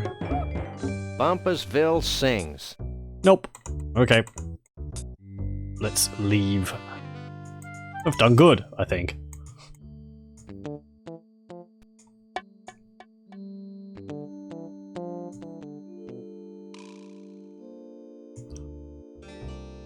I actually raced through quite a bit of the game tonight. But it helps that I know what I'm doing. Oh, let's go over there then. Would we be able to finish it in 20 minutes? This place is tiki-rific. Tiki-rific? Yeah, I feel immersed in native culture. I just hope this place has authentic Savage Tiki drinks with that authentic Tiki tang. Yeah. What's this? Signs! Savage Jungle Inn. Okay, and it's a It's a volcano. miniature mighty volcano, lending authenticity to this jungle motif. Looks like a gopher mound. Anything over here? Nope. There's just water. There's some cars. Potentially gifted. Okay, let's go inside. Oh, hello. It's a Bigfoot. That's a particularly big Bigfoot. Hello. Sounds like some kind of shindig. It's the event of the century. You sound like Lee Harvey. What's up in there? Big time Bigfoot party. Okay. How's the band? Pretty happy as far as I can tell. Good, good. Hello. She looks familiar. I suppose. I wonder if this bird talks. Maybe it'll give us an important clue. Nah, that'd be stupid. I remember seeing this movie in theaters when I was a pup. During the climactic scene, they dropped giant rubber snakes on the audience. Why don't they make movies like that anymore? Higher standards? Probably.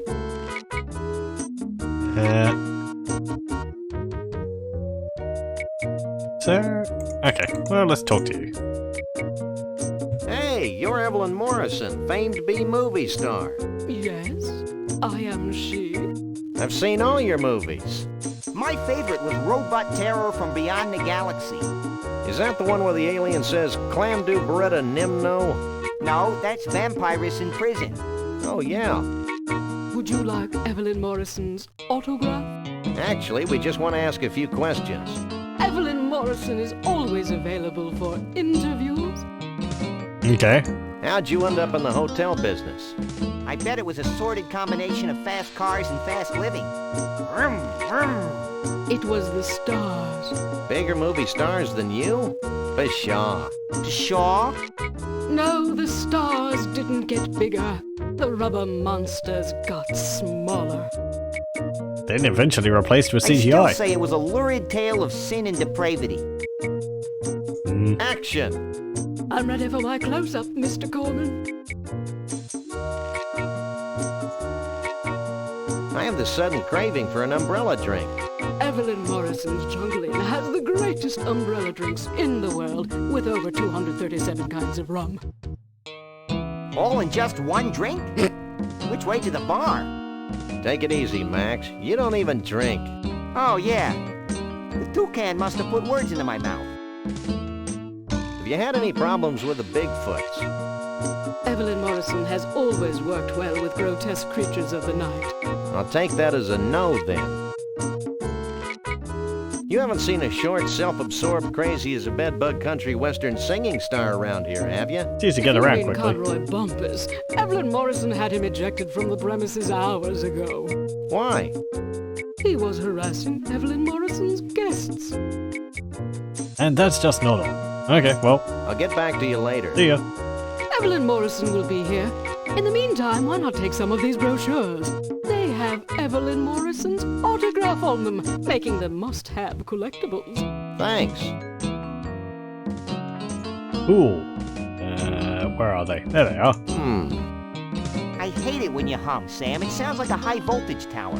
These are pamphlets for the Mount Rushmore Dinosaur Tar Pit and Bungee Jumping National Park in North Dakota, and someplace called the Celebrity Vegetable Museum in Gold River, Texas. 2 new locations. I think I like the humming better. Can we give you money? I don't think she'd want that. Nope. What about the Bigfoot? Can we bribe him to let us in? I don't think he'd want that. Oh. We just walked past. Stop. Oh. What's up? Only Sasquatches and their dates are allowed on the convention floor. Okay. I don't think he'd want that. What about the toucan? It's just a typical brain-dead toucan. Can we talk to it? Don't be silly. Fine. Okay. Bigfoot, Bigfoot, let me in. Not by the numerous hairs on my chinny chin chin. Aw.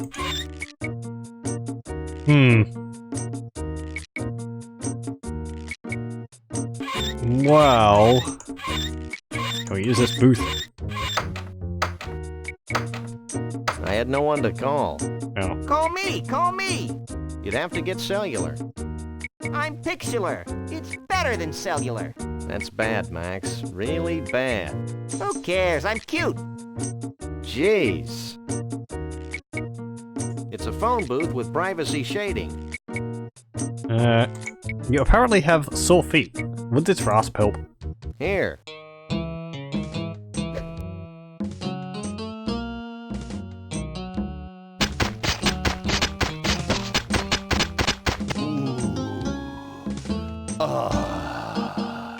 This is great. Really great. I owe you guys. Well, that's disgusting, but I suppose. That's a particularly big Bigfoot. Now where? Let's go to these new locations. Let's go over here to this big dinosaur. Dino Bungee National Memorial. It's amazing what they've been able to do with Mount Rushmore. Dinosaurs. What kind of dinosaurs are those, Sam? From the size of their grandfibular extensions, I'd say they were a couple of brachiosaurs. Are they dangerous? They're only robots, Max. Dinosaurs have been extinct for millions of years.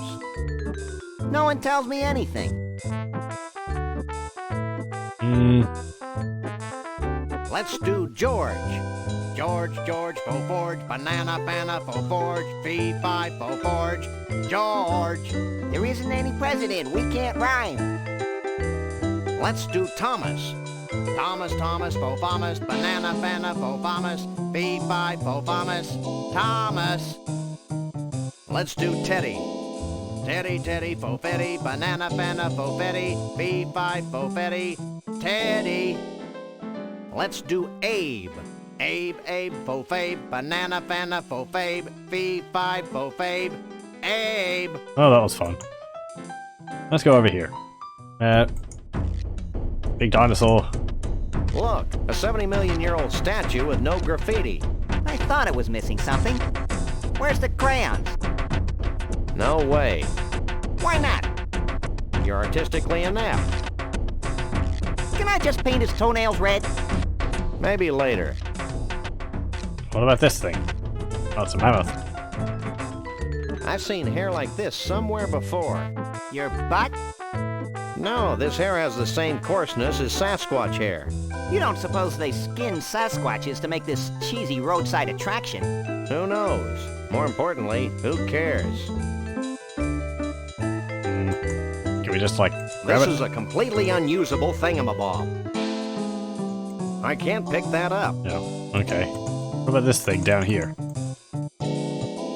Hi, I'm Wally, the woolly mammoth. Oh, great. I may be extinct now, but during the Ice Age, I was king of the mammals. Ah. Hi. Okay. Very limited facts. Hi, my name is Rex, the Thunder Lizard. During the late Jurassic period, I was king of the dinosaurs. As you can see, my tiny forearms are quite useless. But I more than make up for it with my powerful tail, my muscular legs, and my savage razor-sharp teeth. Right. Okay, there's something we do have to do here. Hi, my name is Rex, the... There we go. Okay, his mouth is stuck open. Use this string on his mouth. For reasons which I'm sure I will remember later on. Yoink. We have this... It's 91 yards of string tied to a dinosaur's tooth. I can't take it anywhere. Can you pull on it? I haven't got enough leverage from here to pull out a tooth. Okay. Use max on it.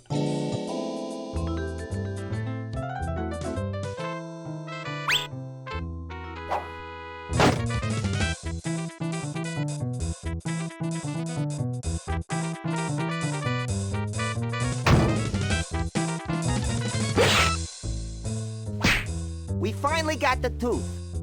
The whole tooth? Nothing bad.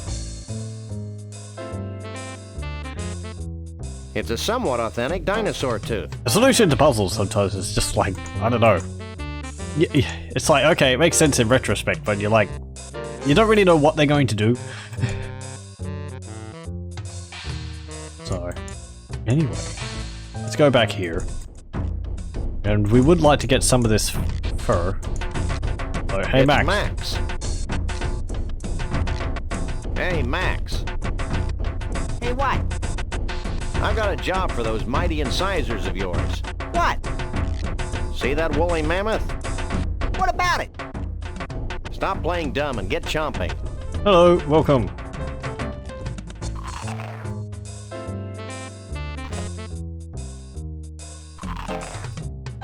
Hmm.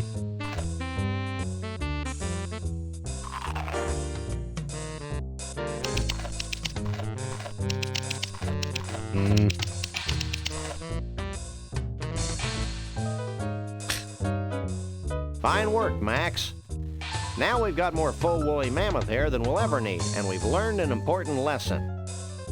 Yeah, the woolly mammoths died of embarrassment. Great. Got a whole bunch of fur. It's more faux woolly mammoth hair than we'll ever need. Wonderful. I'm sure that will come in handy. Let's go down here.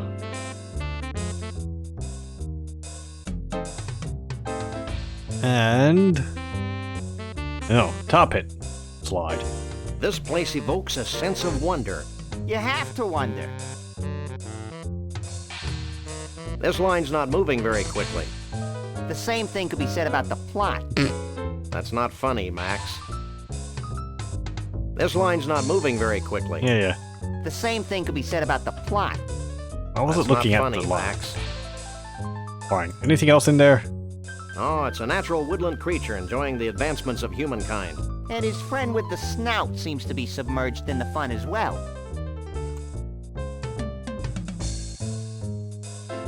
You mean they're alive? Oh, jeez. Hey, kid.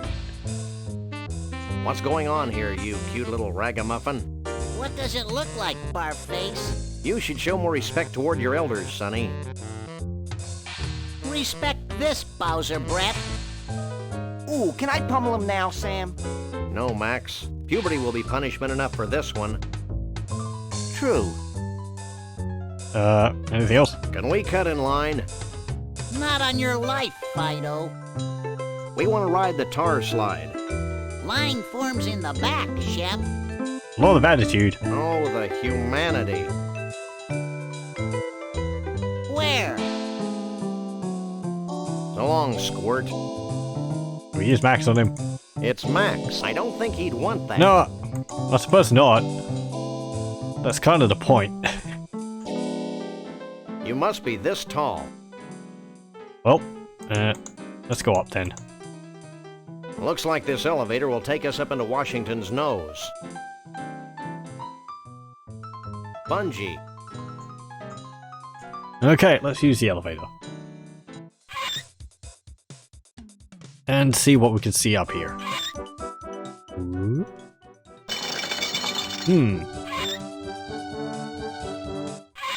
It's been hollowed out. Made a bungee platform. Oh. She must be the instructor on duty. How's it going? I expected more crowds up here in line. Not so much in here. Abe's got the best nose. Okay. Are you in charge here? Yes, I'm an Olympic bungee jumper and I know everything there is to know about bungee jumping. Olympic bungee jumping? Wow, she sounds sure. What do I do? The principles are important to master. Get a safety harness from behind that little screen over there. Once that's on, it's important that you jump from the board toward the pit of tar below. But I'm sure a great big hunk of fur like yourself would have no problem. Yeah, sounds easy. Looks dangerous.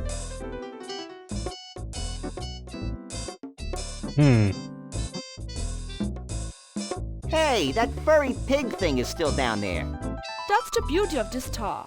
It's always at the right consistency and temperature. It could be days before you sink too low for us to find you. I'm convinced. That's Let's go, reassuring. Flyboy.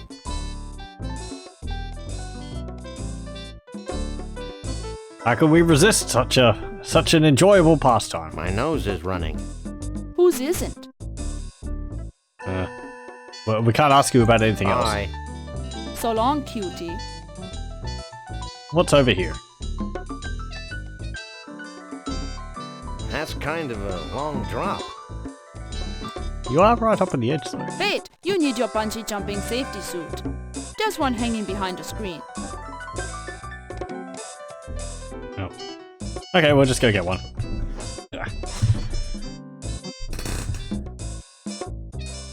So, what do you think? It fits you just fine. Ooh, stand back. She may pounce. It's a danger I face every day.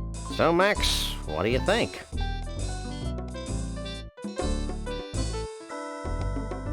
A regular 007. Are you sure? Clint, baby, would be nervous. But get moving. I'm beginning to think you're stalling. Clint. Baby. Who's stalling? I'm just waiting for my buddy to come here and check out this spectacular view. So, yes, also, something which I haven't mentioned, and which I found out by reading up about the game, is that actually Sam is voiced by Bill Farmer, who is the voice of Goofy, and the current voice of Pluto and Horace Horsecollar. Also, Max is voiced by Nick Jameson, who I'm not as familiar with, but anyway. It does say, you can hear Goofy just behind it, it's not as wacky though. It's a lot more deadpan. I believe the voice actors they have for the Telltale games are different people. Okay, we use that on there, and we use this on the tar. Because we need some.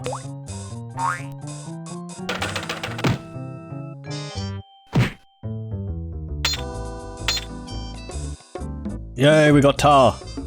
It's a bunch of tar. It's a broken golf ball retriever with a cup attached to it. Yay. Okay, let's change out of this.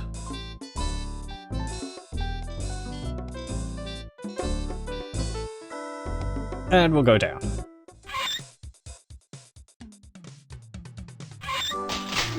I believe we have gotten everything we need to up there.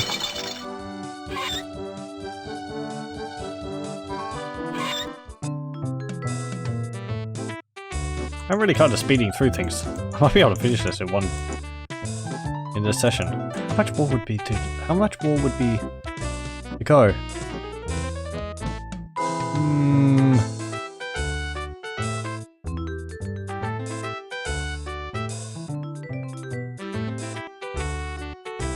I'm getting some objects before I really need to get them, but whatever.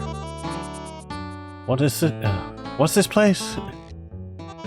Celebrity Vegetable Museum. It's terrifying. What detail? See the carrot leaning out of the book depository?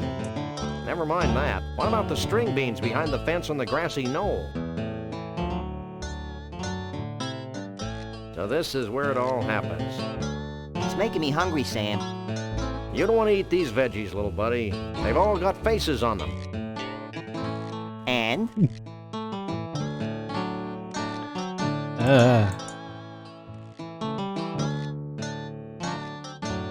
Which one of these guys is the walrus? The celery stalk. I can't believe Harrison actually agreed to this. It is a stunning likeness, though. It's amazing what they can do with mushrooms.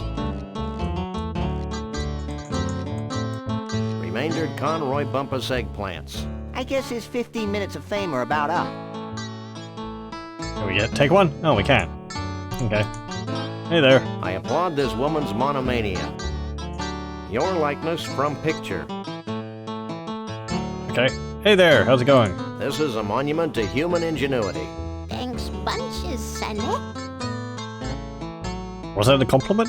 How late are you open? As late as you want. Gotta grab the sales when you can in this business. I'm surprised you can keep it a business. I grow more fascinated by the moment. What's the biggest thing in vegetable celebrities right now? I can't believe I lived long enough to hear you say that, Sam. You may not believe this, Sonny, but the biggest thing right now is miniaturization. Miniaturization? Peas. Peas? I know, it seems impossible. All we are saying is give peas a chance. Oh, that whole thing was written up just for that joke. So what do you know about Bigfoots? Well, they don't translate well into vegetables. I have been experimenting with the idea for a while. There's just no such thing as a furry vegetable. Check out our fridge. Maybe like a durians? Fuzzy? No, they're fuzzy. What about a kiwi? They're kind of fuzzy. But that's not a vegetable, that's a fruit. What prompted that? Both of them are Conroy fruit, actually. over there? Well, I was trying a new growth hormone for some of my more distinguished personalities when I realized it was no good. Now it won't stop. They just keep growing like that. Big misshapen growths on top reminded me of Conroy Bumpus, so I ran a special. Okay. Well, bye. Well, we've got a painting here, so how about this? What do you make of this? Don't ask where we got it from. And naturalist John Muir, huh? This looks like a zucchini squash to me. I can do this, but it'll take a short while. Okay, well, thank you. Yep, that's our car. Let's leave. This place is starting to scare me. And I'm pretty sure that is I always thought that's like Julius Caesar, but maybe it's supposed to be someone else. Okay, so we need to go back here.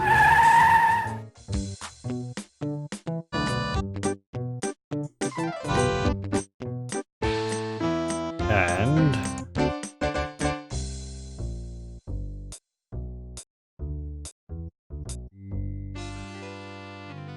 remember this wig here. So if we use this stunning likeness, we get another gratuitous reference.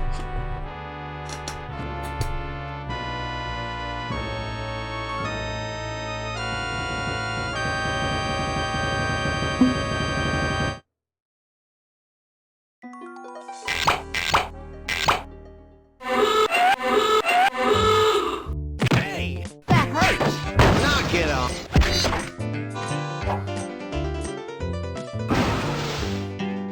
And stay out.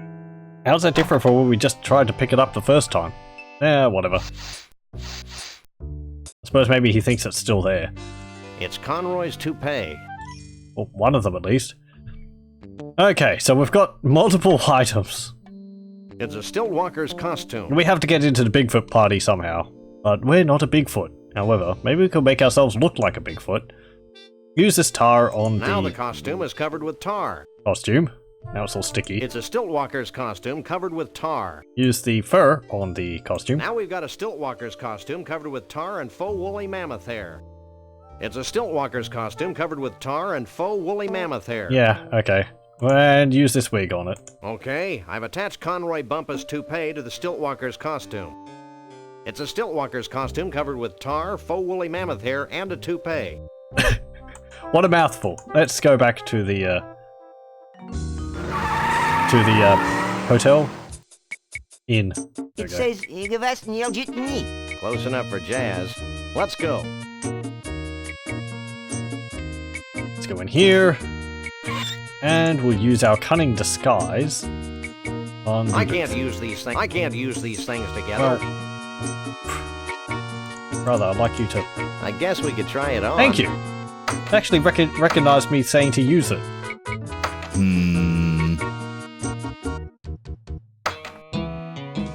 Hey, that's a downright nice Sasquatch costume. I'll let you guys in with that one. Okay, and you have to give him the rasp because it puts him in a better mood. So, you know, you've done something for him and he's more willing to let you pass. So... Looks like something important's happening. Hundreds of years ago, it was becoming apparent that our time was running out. Yet we were slow to heed the warnings of impending doom. The seemingly slow encroachment of mankind and all that his many living styles entail seemed like a vague and distant problem. A problem for future generations of Yeti to solve. Blithely, we sat back, ignoring our own inner call for action. Tradition and the status quo were our excuses for complacency. The certainty of not just losing our way of life, but possibly our very lives. And the demise of our entire race is now becoming a reality. A reality we can no longer choose to ignore. As it turns out, the humans and their technology are moving faster than we are, much faster than we had anticipated. And so we now face the final crisis. Unless we pull together, not just acknowledging the need for change, but embracing change not just with our hearts and our minds, but with our actions, we will fall behind, moving backward into extinction. Well, back to the music. Okay. Big issues. People! What choreography? Look at this guy. He looks happy in a gluttonous kind of way. Can we talk to you? No? I suppose he's busy. Oh no, there we go. Your appetite's bigger than mine. Hey man, if you'd spent the past 8 years on a bread and water diet, you'd be scarfing down everything in sight too, dude. Okay. So, fellow smelly woodland creature, where have you been hiding for the past few years? Hiding? Dude, I've spent the last 8 years manacled to a dunking booth. If Bruno and his girlfriend hadn't rescued me, I'd still be there.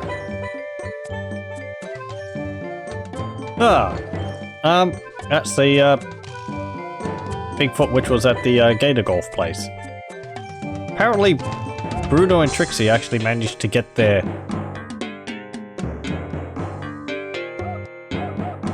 and rescue him before Conroy Bumpus got there to see him, but then Conroy Bumpus must have captured Bruno and Trixie at a later date. Your appetite's bigger than mine. Hey man, if you'd spent the past 8 years on a bread and water diet, you'd be scarfing down everything in sight. Let's try to figure out the time frame for these Where things. are all the bodacious Bigfoot babes? Take it easy, Max. You don't even like girls. I don't? Dude, are you like having an argument with your belly button?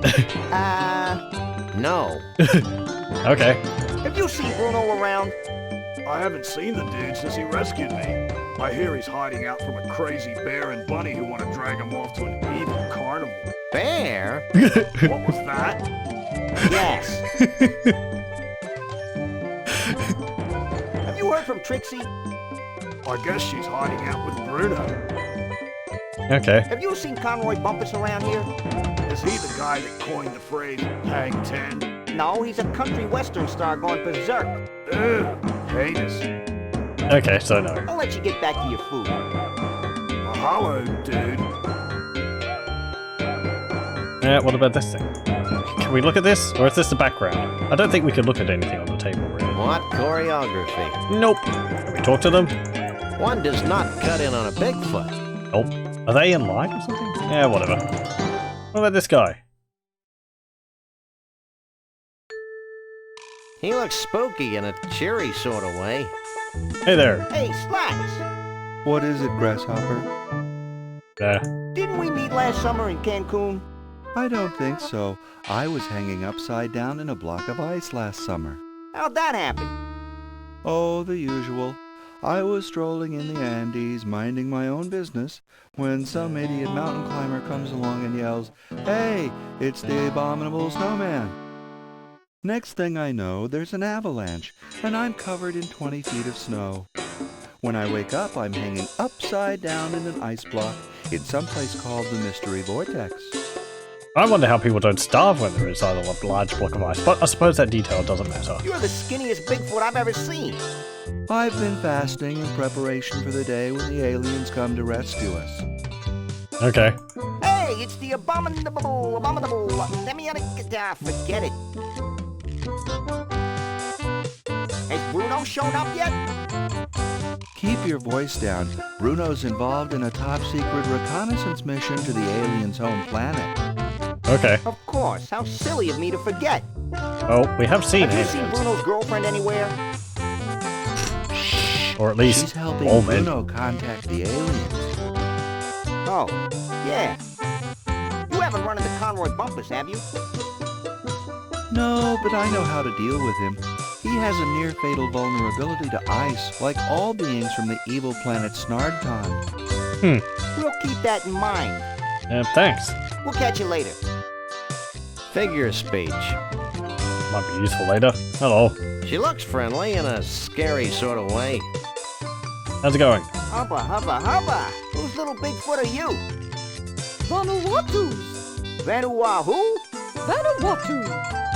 The Bigfoot chief. The guy who just gave that speech. My husband. Don't sweat it, Junior. If I had a tree for every time a teenage Bigfoot made a drunken pass at me, we surely wouldn't be in the mess we're in today. Not really. What do you think about the pressing Bigfoot issues of the day? God, I can't believe I lived long enough to hear you say that. The answers were all there in my husband's speech. Hold together. Embrace change. Avoid extinction. And if that doesn't work, we'll eat all the humans. All of them? Wow. It must be a hoot being married to our commander-in-chief. Oh, it's not that great. Sure, you get to travel, but sometimes you get so lonely. Why, just yesterday I was telling my therapist, Nancy, sometimes it's so lonely at the top. And then she said, oogly, oogly, oogly. Yada, yada, yada.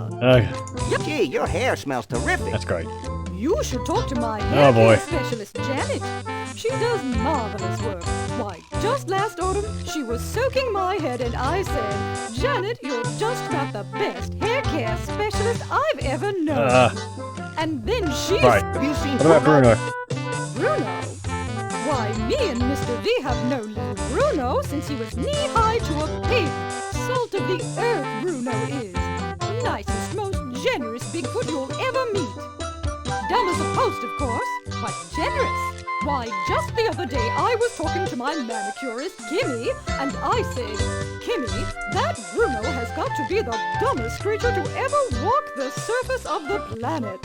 And then she said, Have you seen Trixie around here? Trixie? I always dread the answers. Nice girl. Wonderful human being. Complete fashion victim, of course, but so pleasant. Just last week, I was talking to Katie, my color consultant, and I said, Katie, that Trixie girl wouldn't know a burnous from a sarong if her life depended on it. So she said, You haven't seen Conroy Bumpus sneaking around, have you? Internationally renowned country western superstar Conroy Bumpus. I've got all his Christmas albums. He's the greatest thing since sliced bread. I'd say he's the most gifted entertainer of the 20th century. Possibly. He's an immoral cretin, of course, but boy, can he sing. I was talking to my chiropractor, Karen, just last month, and I said, Karen, that despicable Conroy Bumper's sure has got a pretty voice. And then she said, Okay. Don't be a stranger. Bye. That's enough. Let's go up here. It's the kitchen. Doesn't seem to be anyone cooking, though. It's a freezer. Can we open it? No, we can. It's a freezer. Is there anything in there? Nope. What's this? It's an ice pick. Pick it up. Yoink. That could be useful. Don't make a move, Yeti boy. Oh. Well, a Bigfoot. Sure is a scrawny feller. A Bigfoot in the hand is worth two in the bush, Lee Harvey. Sorry, boss. Think nothing of it, old chap. Now, be a good lad and pop off to the bus and get the net. Yes, sir, Mr. Bumpus. Okay. Don't make a move. I'm just leaving. Oh. Don't make a move. Can't do anything? Can we talk to you? Hey, Conroy. What do you want? Where'd you get the extra toupee? I'm only gonna say this once, so listen Where's you got closely. extras? I don't wear a toupee. Okay. Look, behind you. The three-headed monkey. Nice try. Yeah, I suppose you've already got one on your wall in your mansion. I can't be in your menagerie. I don't know how to play an instrument. You'll be amazed how a few hundred volts speeds up the learning process. Yeah.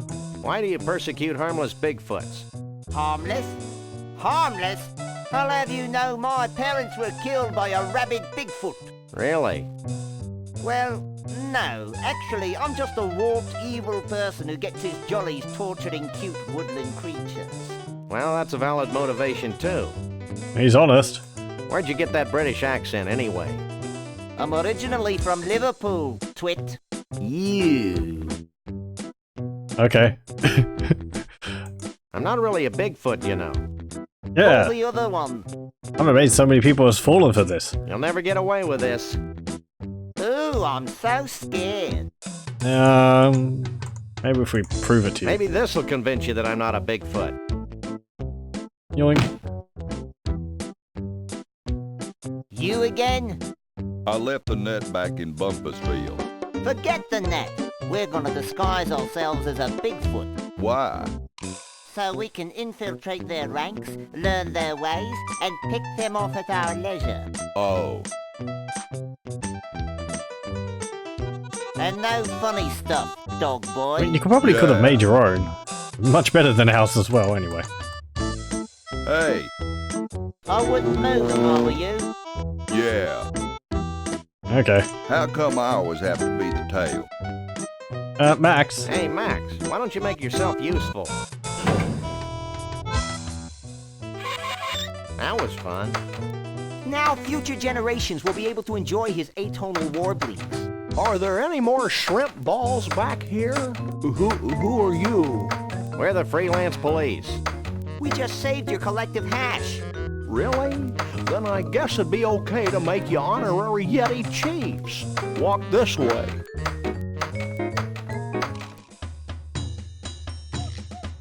Can I have your attention, please?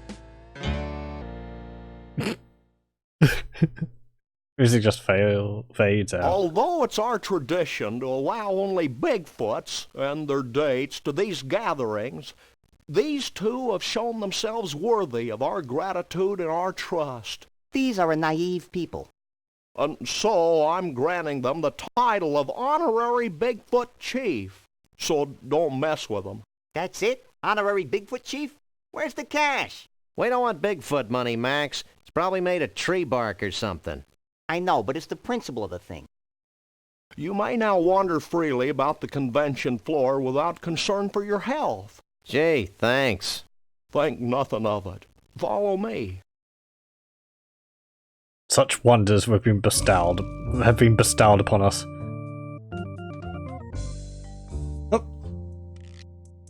Since you have proven yourselves to be friends of the Yeti, I have brought you here to share in our biggest secret. These great totem poles have been gathered from across the world and passed down from generation to generation of Bigfoots. Like fruitcake. We believe they hold the answer to our ultimate salvation, but the secret of their purpose is a riddle we've been unable to fathom. Sounds heavy. Like fruitcake. It's real heavy. Bruno, Like fruitcake. why aren't you at the party? Who can party while their world comes to an end? Most of your mange-ridden brethren, apparently. I told you it was a bad idea to spike the punch. I thought it would loosen up everyone's imagination. No wonder we're facing extinction. Okay, guys, here's the situation. The Bigfoot way of life is rapidly going down the tubes. These totem poles might be able to save us, but A, we don't know what they mean. B, most of us have been partying too much to figure out what they mean. And C, we Bigfoots have a hard time operating in public, if you know what I mean. We wouldn't normally be asking for help, but we're desperate. Well, that's how we get most of our gigs, so why not? Great. Why don't Maybe you you could three go to get a cracking hairdresser on or the something. totem poles? I'm going to the hot tub. Oh, well, I suppose it's now our problem. What is this, some kind of tornado? Dentistry? A patron saint of Bigfoots? Looks like a before and after shot. We talked to Bruno about these. No, not Max. Never mind. Hey, Bruno. Okay, Sam, he's here, we're here. Let's go. Wait, go where? Back to the carnival so we can get paid, you big lummox. I may be slow, but I am not stupid. I'm staying right here. Psst, Max. What? Maybe we should wait a while before returning Bruno to his well-meaning yet horribly twisted owners. Why? Because I have a sick, gnarled premonition that something important is going to happen to the Bigfoots. And it would be nice if Bruno were here to see it before we slapped him back in a block of ice. You're getting soft, Sam. We've decided to let you roam free until the end of the convention. Gee, thanks. Is there anything I can do for you in return? What's caused this big crisis you and the chief keep rattling on about? Trees. What's wrong with the trees? Are they succumbing to outdated Marxist dogma? No, there aren't enough of them. Bigfoots need trees to hide behind. Without trees, we're easily hunted, captured, and put on display by thoughtless humans. Sam, I think I'm feeling my very first pang of guilt in the... Nope, it's gone. False alarm. You're not human. How are we going? Well, I've gone over 2 hours, but I feel like I'm close enough to the end. I may as well continue with this until we finish it, so... I still can't figure out how a witty urbane Bigfoot like yourself fell into the clutches of the Cushmans. It's a familiar story. Bigfoot meets fish. Bigfoot tries to catch fish. Bigfoot falls into Arctic ice flow. That's a classic, all right. Didn't I hear something about a hot tub around here? Later, little buddy. Right now, we've got things to figure out. But that hot tub really sounds like the place to be. Later. What about these totem poles? What do you make of that totem pole on the far left? Let me take a look.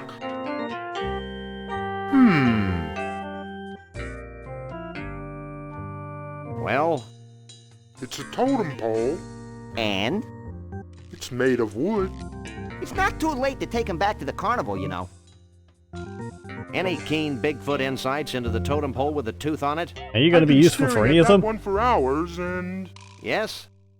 I think it has something to do with teeth. I'm not holding my breath, but do you have any clue who the guy in the third totem pole is? Nope. He sure seems to get along with vegetables, though. Sam, the guy in that pole's got a marshmallow. So? I want a marshmallow. Max, you are a marshmallow. See that totem pole? What about it? What do you think it means? I've got it. What did you tell them? I told them to start looking for bald guys with spaghetti on their heads. Okay. So what do you think about all this? I'm just happy to be here, Sam. Happy to be at room temperature and happy to be free at last. Born free as free as the wind blows. Max, What? what were you saying, Bruno? I lost my thought. Darn. How'd you and Trixie meet anyway? We didn't really meet until she thawed me out. That's what I thought. I've loved her ever since that first night she snuck into the freak tent and sang me to sleep with a Scrantonese lullaby. And you want to put him back in a block of ice? Yeah. So? I give up. Well, now that Conroy's out of your hair, what are you going to do? Try brushing it, maybe? Well, I've still got the Cushmans to worry about, so I guess I'm still a little tense. I don't think they'd be able to catch up. He's seeing you. Not if I see you first. Okay, let's go over here. So, these totem poles, we have to do something about them. They're a puzzle. Continue around. There we go. Hey there. Hey, Chief. Don't call me Chief.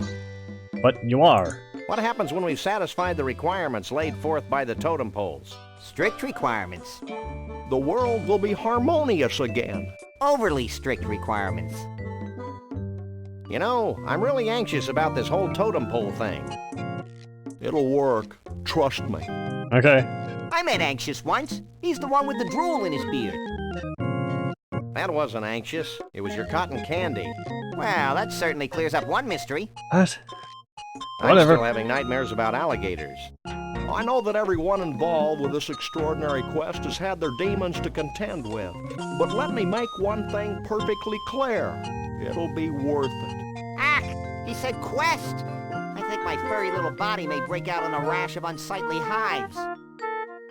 What do you make of the first totem Maybe we pole? can get better answers from you. As you know, this is a problem that I've been working on for many years. Research strongly suggests this totem pole to be representative of the whirlwind nature of us Bigfoots. Wild and always moving. Okay. What's your take on the second totem pole? The teethy. Glad you asked. You see, I believe that it represents the sharp edge of ancient history. The fantastic staying power of the Yeti people over the millennia. How does the third pole figure into the scheme of things? Let me be very clear. That pole constitutes the harmony from the coexistence of two similar beings. A harmony that springs from mutual respect and understanding. That seems reasonable. Not as... more reasonable than the last one. I think he spent a bit too much time thinking about these. What does the fourth totem pole represent? I'm asked that very question all the time. My answer, rapid growth. What can you tell us about Bruno? Is it me, or does it feel as if we've asked just about everybody in the country about Bruno? Ah, Bruno. Full of vim and vigor, ready to take on the world. It reminds me of when I was his age. What do you think about Trixie? She's such a sweet girl, and very representative of the open-mindedness of our Yeti leadership. We're very proud of that. Yeah, I wonder where What's your she is. official stance on Conroy Bumpus? Conroy Bumpus is a threat to the American way of life. It has been and continues to be of highest importance that we rid ourselves of this most negative influence on the young people of our brave new world. The missus and I sure like his music, though. No. He'll be back. I'll be here. People can produce things you can enjoy role while of decadence. disagreeing with them as a Bring person. me as many naked women as my poor eyes can stand. Jesus, Max, you don't even like girls. Oh yeah, I forgot. Suppose you're too focused on destruction. Maybe after this case is over. Okay, let's leave. And we actually have the solutions to 2 of these totem poles already. Though, I'm gonna go pick up one, and we've got to do a little bit more work to do one of the others. So I may as well finish this. It's not that much to do. So I've been kind of speeding through things. Take that wine off the bench. It's got a cork in it. Can we open it? I can't talk to that. Yeah. Chateau Sasquatch 92. A very bad year. Oh, can we use this on it? I don't think the ice pick will Remove the cork. Okay, well, the cork would be useful as a stopper for our snow globe, but in its current form, it is not very useful. So, who do we know who can bend things into a more useful shape?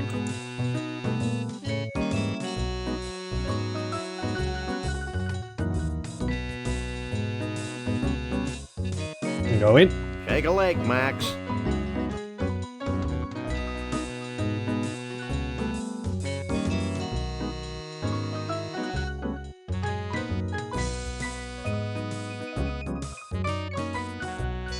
And up here.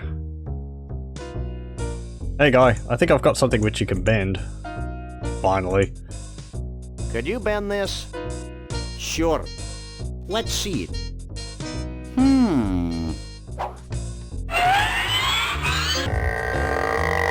Do you like that? Great. Do you like have to think about what you want them to look like? Or do you just do that and whatever it turns into An it ice is pick that's whatever it been is? horribly twisted. Okay, how about we use this? That seems to have gotten the cork off. It's kind of Shall like we raise a... a toast to nuclear disarmament? With this poison? Don't be silly. It's kind of like a corkscrew. It's an ice pick that's been horribly twisted. And we've got a cork. Cork. Cork. Can we use the cork with Max? Could you bend this? Are you mad? I can't bend that. Yeah, I suppose you can't. Okay. Well, we've got I've a got cork. to use this elevator. Come on. Use I can't. the tram. And we've got a functional stopper now.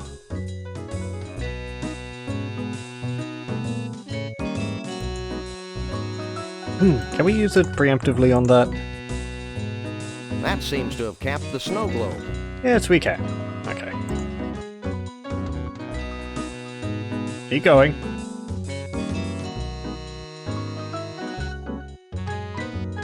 We'll go to our car, and we'll go to the mystery vortex.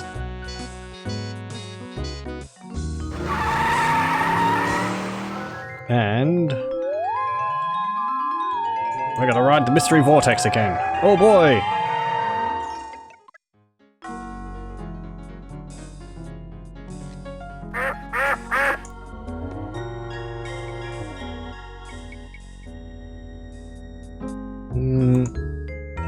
Sure. Can we try the vortex? Step right in. Because we've seen that the snow globe sucks in the vortex stuff. So let's use the snow globe on the vortex. And we have a stopper now, so we can actually keep it in there. Boink. Wow, the snow globe actually sucked in the pseudo-mystical energies of the mystery vortex. I was hoping something like that would happen. Yay, the snow globe has stuff in it. It's a snow globe full of swirling pseudo-mystical energies. Weird. Okay, let's leave. And we've got to go pick up something which we had done earlier. So, go to our car, and we'll go to that vegetable face place.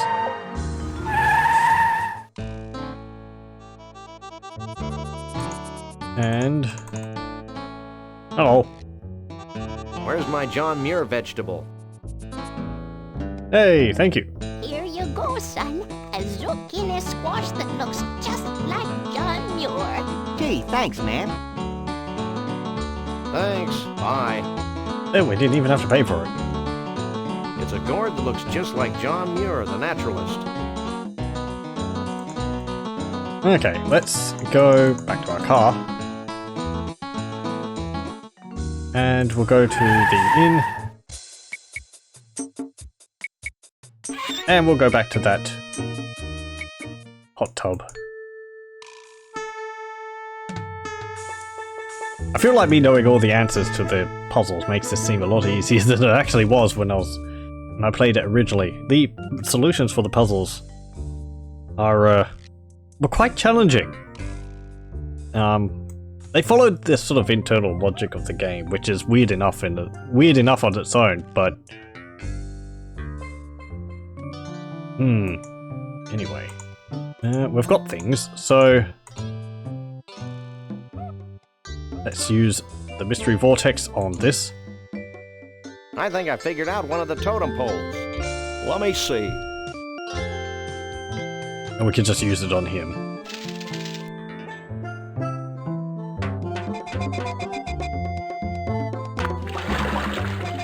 Well, I suppose we didn't need it.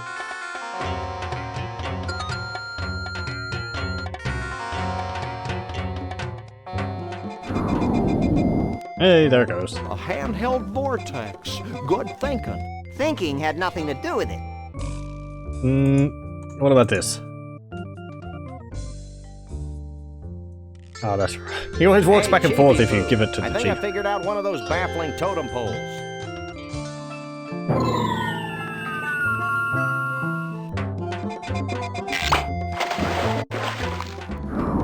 I think the sound effect there played out of order. Dinosaur tooth. I figured it might be something like that. Did he say genuine? Yeah, what? Really? That came out of a robot. Oh, whatever. And this one. I believe we've deduced the secret of one of your totem poles. Hit me.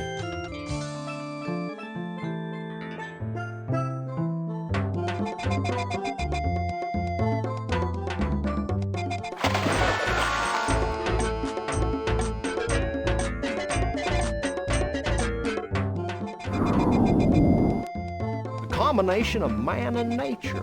Inventive. Is it soup yet? Those totem poles are disappearing. There's only one more. Hey, Mr. Chief, we found something that might tie into your totem poles. Yeah? What is it? This is a pillow with head growth formula all over it.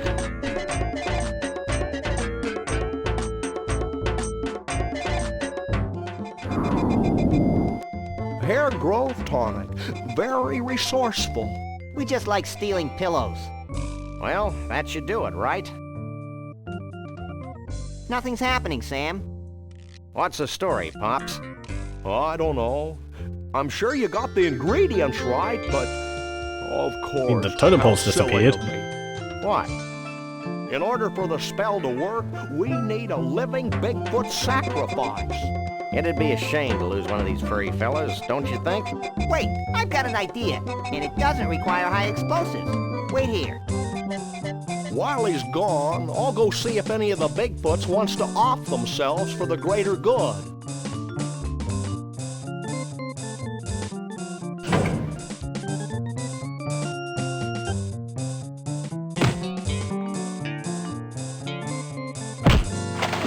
Yay! Ah, there's some Bigfoot which we haven't seen before. Uh-oh, weird things are happening. This whole thing's been weird.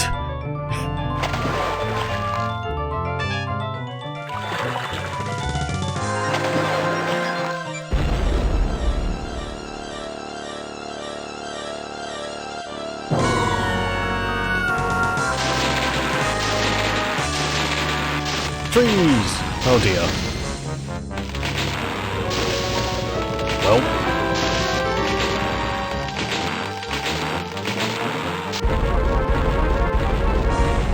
It's for a good cause.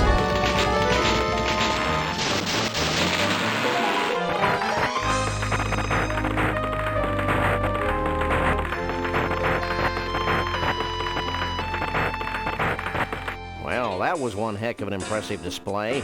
And actually highly destructive to boot. Goodbye, Sam and Max. I'm not sure how I can ever thank you, so I guess I won't. Will you and Trixie be heading back into the forest to live an idyllic, nature-oriented existence together? Oh no, we're we're going to Vegas to get hitched. If it hasn't been trashed by all this crazy redwood nonsense. We want to be in a place where we can sort of blend in, live our lives, maybe even raise a family. Ew. Goodbye, everyone. Goodbye, you nutsy primitive man. I'd like to beast, see you. redwood trees You at some boys point. should It'd be be very proud impressive. of what you've helped us achieve here today. You mean the wholesale destruction of the symbols of modern civilization in the western United States? You bet we are. Do we win a prize? Well, oh, why not? This medallion has been a part of my family for untold generations. Wear it in good health. Thanks, Chief. Max loves cheap sentiment. Apparently it was chocolate. Foil-covered chocolatey goodness. What's wrong, Sam? I don't think the wizard has anything in that bag for me. Well, I could give you my ritual headdress that I bought at Snucky's last week.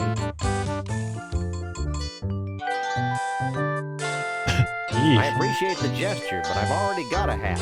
Well, that's fine too. Farewell, Sam and Max. Remember, though the night be dark, the dawn yet shall awaken and annoy you. Have a nice day. I'll miss that old rascal. I'll miss the way he smelled like a bag full of damp hamster shavings. Just like Grandpa. Hey, we forgot to get paid. Don't worry, little buddy. I've got it all covered. I hope you're happy. With those idiots on the case, we'll probably never see Bruno again. Oh, lighten up, Burl. Hey, they're back. Did you find Bruno? Of course. Bruno! How can we ever repay you? The blank looks on your faces are the only reward we need. That and a big fat check. Would you settle for 3,000 skee-ball tickets? Close enough. Let's go, Max. What a way to get paid.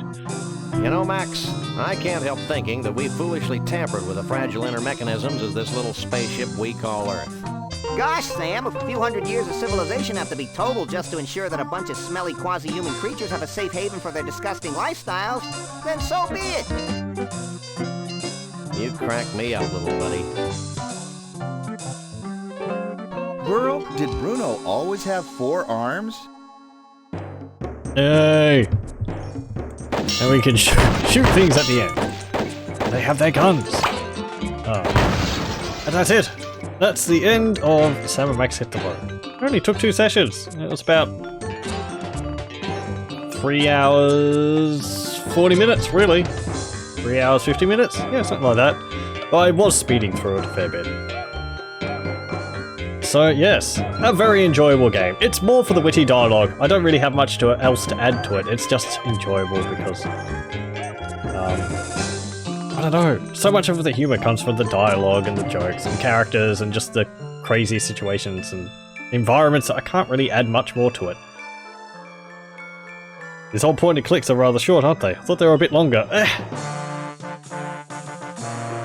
Yeah, also, I suppose, in a way, understand, I mean, I know all the puzzles in this and kind of the other adventure games, so a lot of the longevity which came with them is because the puzzles can be rather difficult to solve. I remember I used to play this with my friends, and with one of my friends, and it would be like it would be kind of a momentous occasion when we came up with a solution for a puzzle, and you know, because it's like, oh, that's what you're supposed to do. So a lot of it was sort of spent thinking about what you're going to be doing and trying things with everything else. R2-D2, yes, seeing a whole bunch of things go past. I think there's a tentacle from Dare the Tentacle. Maybe Guybrush? I don't know what that is. Kind of looks like a mascot for Titus. That's Charlie Brown, isn't it? And there's R2-D2. If pre-internet or not, you could be stuck for years. Yeah. That also. Being able to look up a guide for these games is very useful if you don't like getting stuck on them. I understand, and yeah, sure, if you're stuck on something, it's you want to look it up so that you can get on with it, but if before then I played with some other adventure games way back, there wasn't the internet to look up the answers or any real easy way to do so, so for the Hugo series I got stuck on them quite a few times, and I remember I had to get the solutions from write-ins people would send into the TV guide, and I'd read that for for solutions. So, because there was, I believe, because there was like fewer games people were playing, it would be more common that someone would be playing the same game and have the same question. Anyway, we're leaving. Oh, there it goes.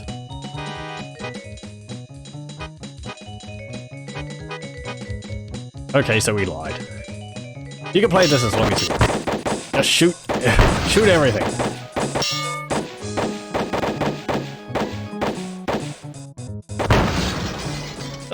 But yes, that is Sam & Max Hit the Road. Very fun. What else is there in Sam & Max series? There was going to be Sam & Max Freelance Police, which was a 3D sequel to this, but that never went anywhere. That was cancelled before it was finished. Then there's the Telltale games, which are pretty good. The first series is probably the weakest. The second one's better. I think the third one is the best out of all of them. I haven't played those for ages. I don't even know if I can get them. The 3D Monkey Island fell pretty hard too. Might have influenced it. When did the 3D Monkey Island... When did Escape from Monkey Island come out? Because I think the Sam & Max game was 2001 or 2. It might have been around there. It wouldn't surprise me. Escape from Monkey Island is, as I've said while playing Monkey Island, everything about it's fine, just the 3D nature of it and the controls get in the way too much. It's not even that big of an issue. It's just from Curse of Monkey Island they had such a great like visual style going on, and then they replaced it with early 2000s 3D models, and it's just anyway. So yes, that will be it for Sam & Max Hit the Road. I'm happy to have played through it again. I'll have to do the other ones. I have a bunch, as I've said, got a bunch of other ones to play now. Yep. Escape from Monkey Island was released in 2000? Okay. Let me see. Can I see the box up on my shelf over there? I can see Curse of Monkey Island. Behind Icewind Dale? There's the Sam & Max box. Nope. I wonder where it is. Not that it matters. I mean, it's one of the ones lying down. Anyway, that's it for Sam & Max Hit the Road. Thank you very much for joining me for this. It's only 2 episodes. And I hope you'll join me for whatever I do next. I'll stop the recording here.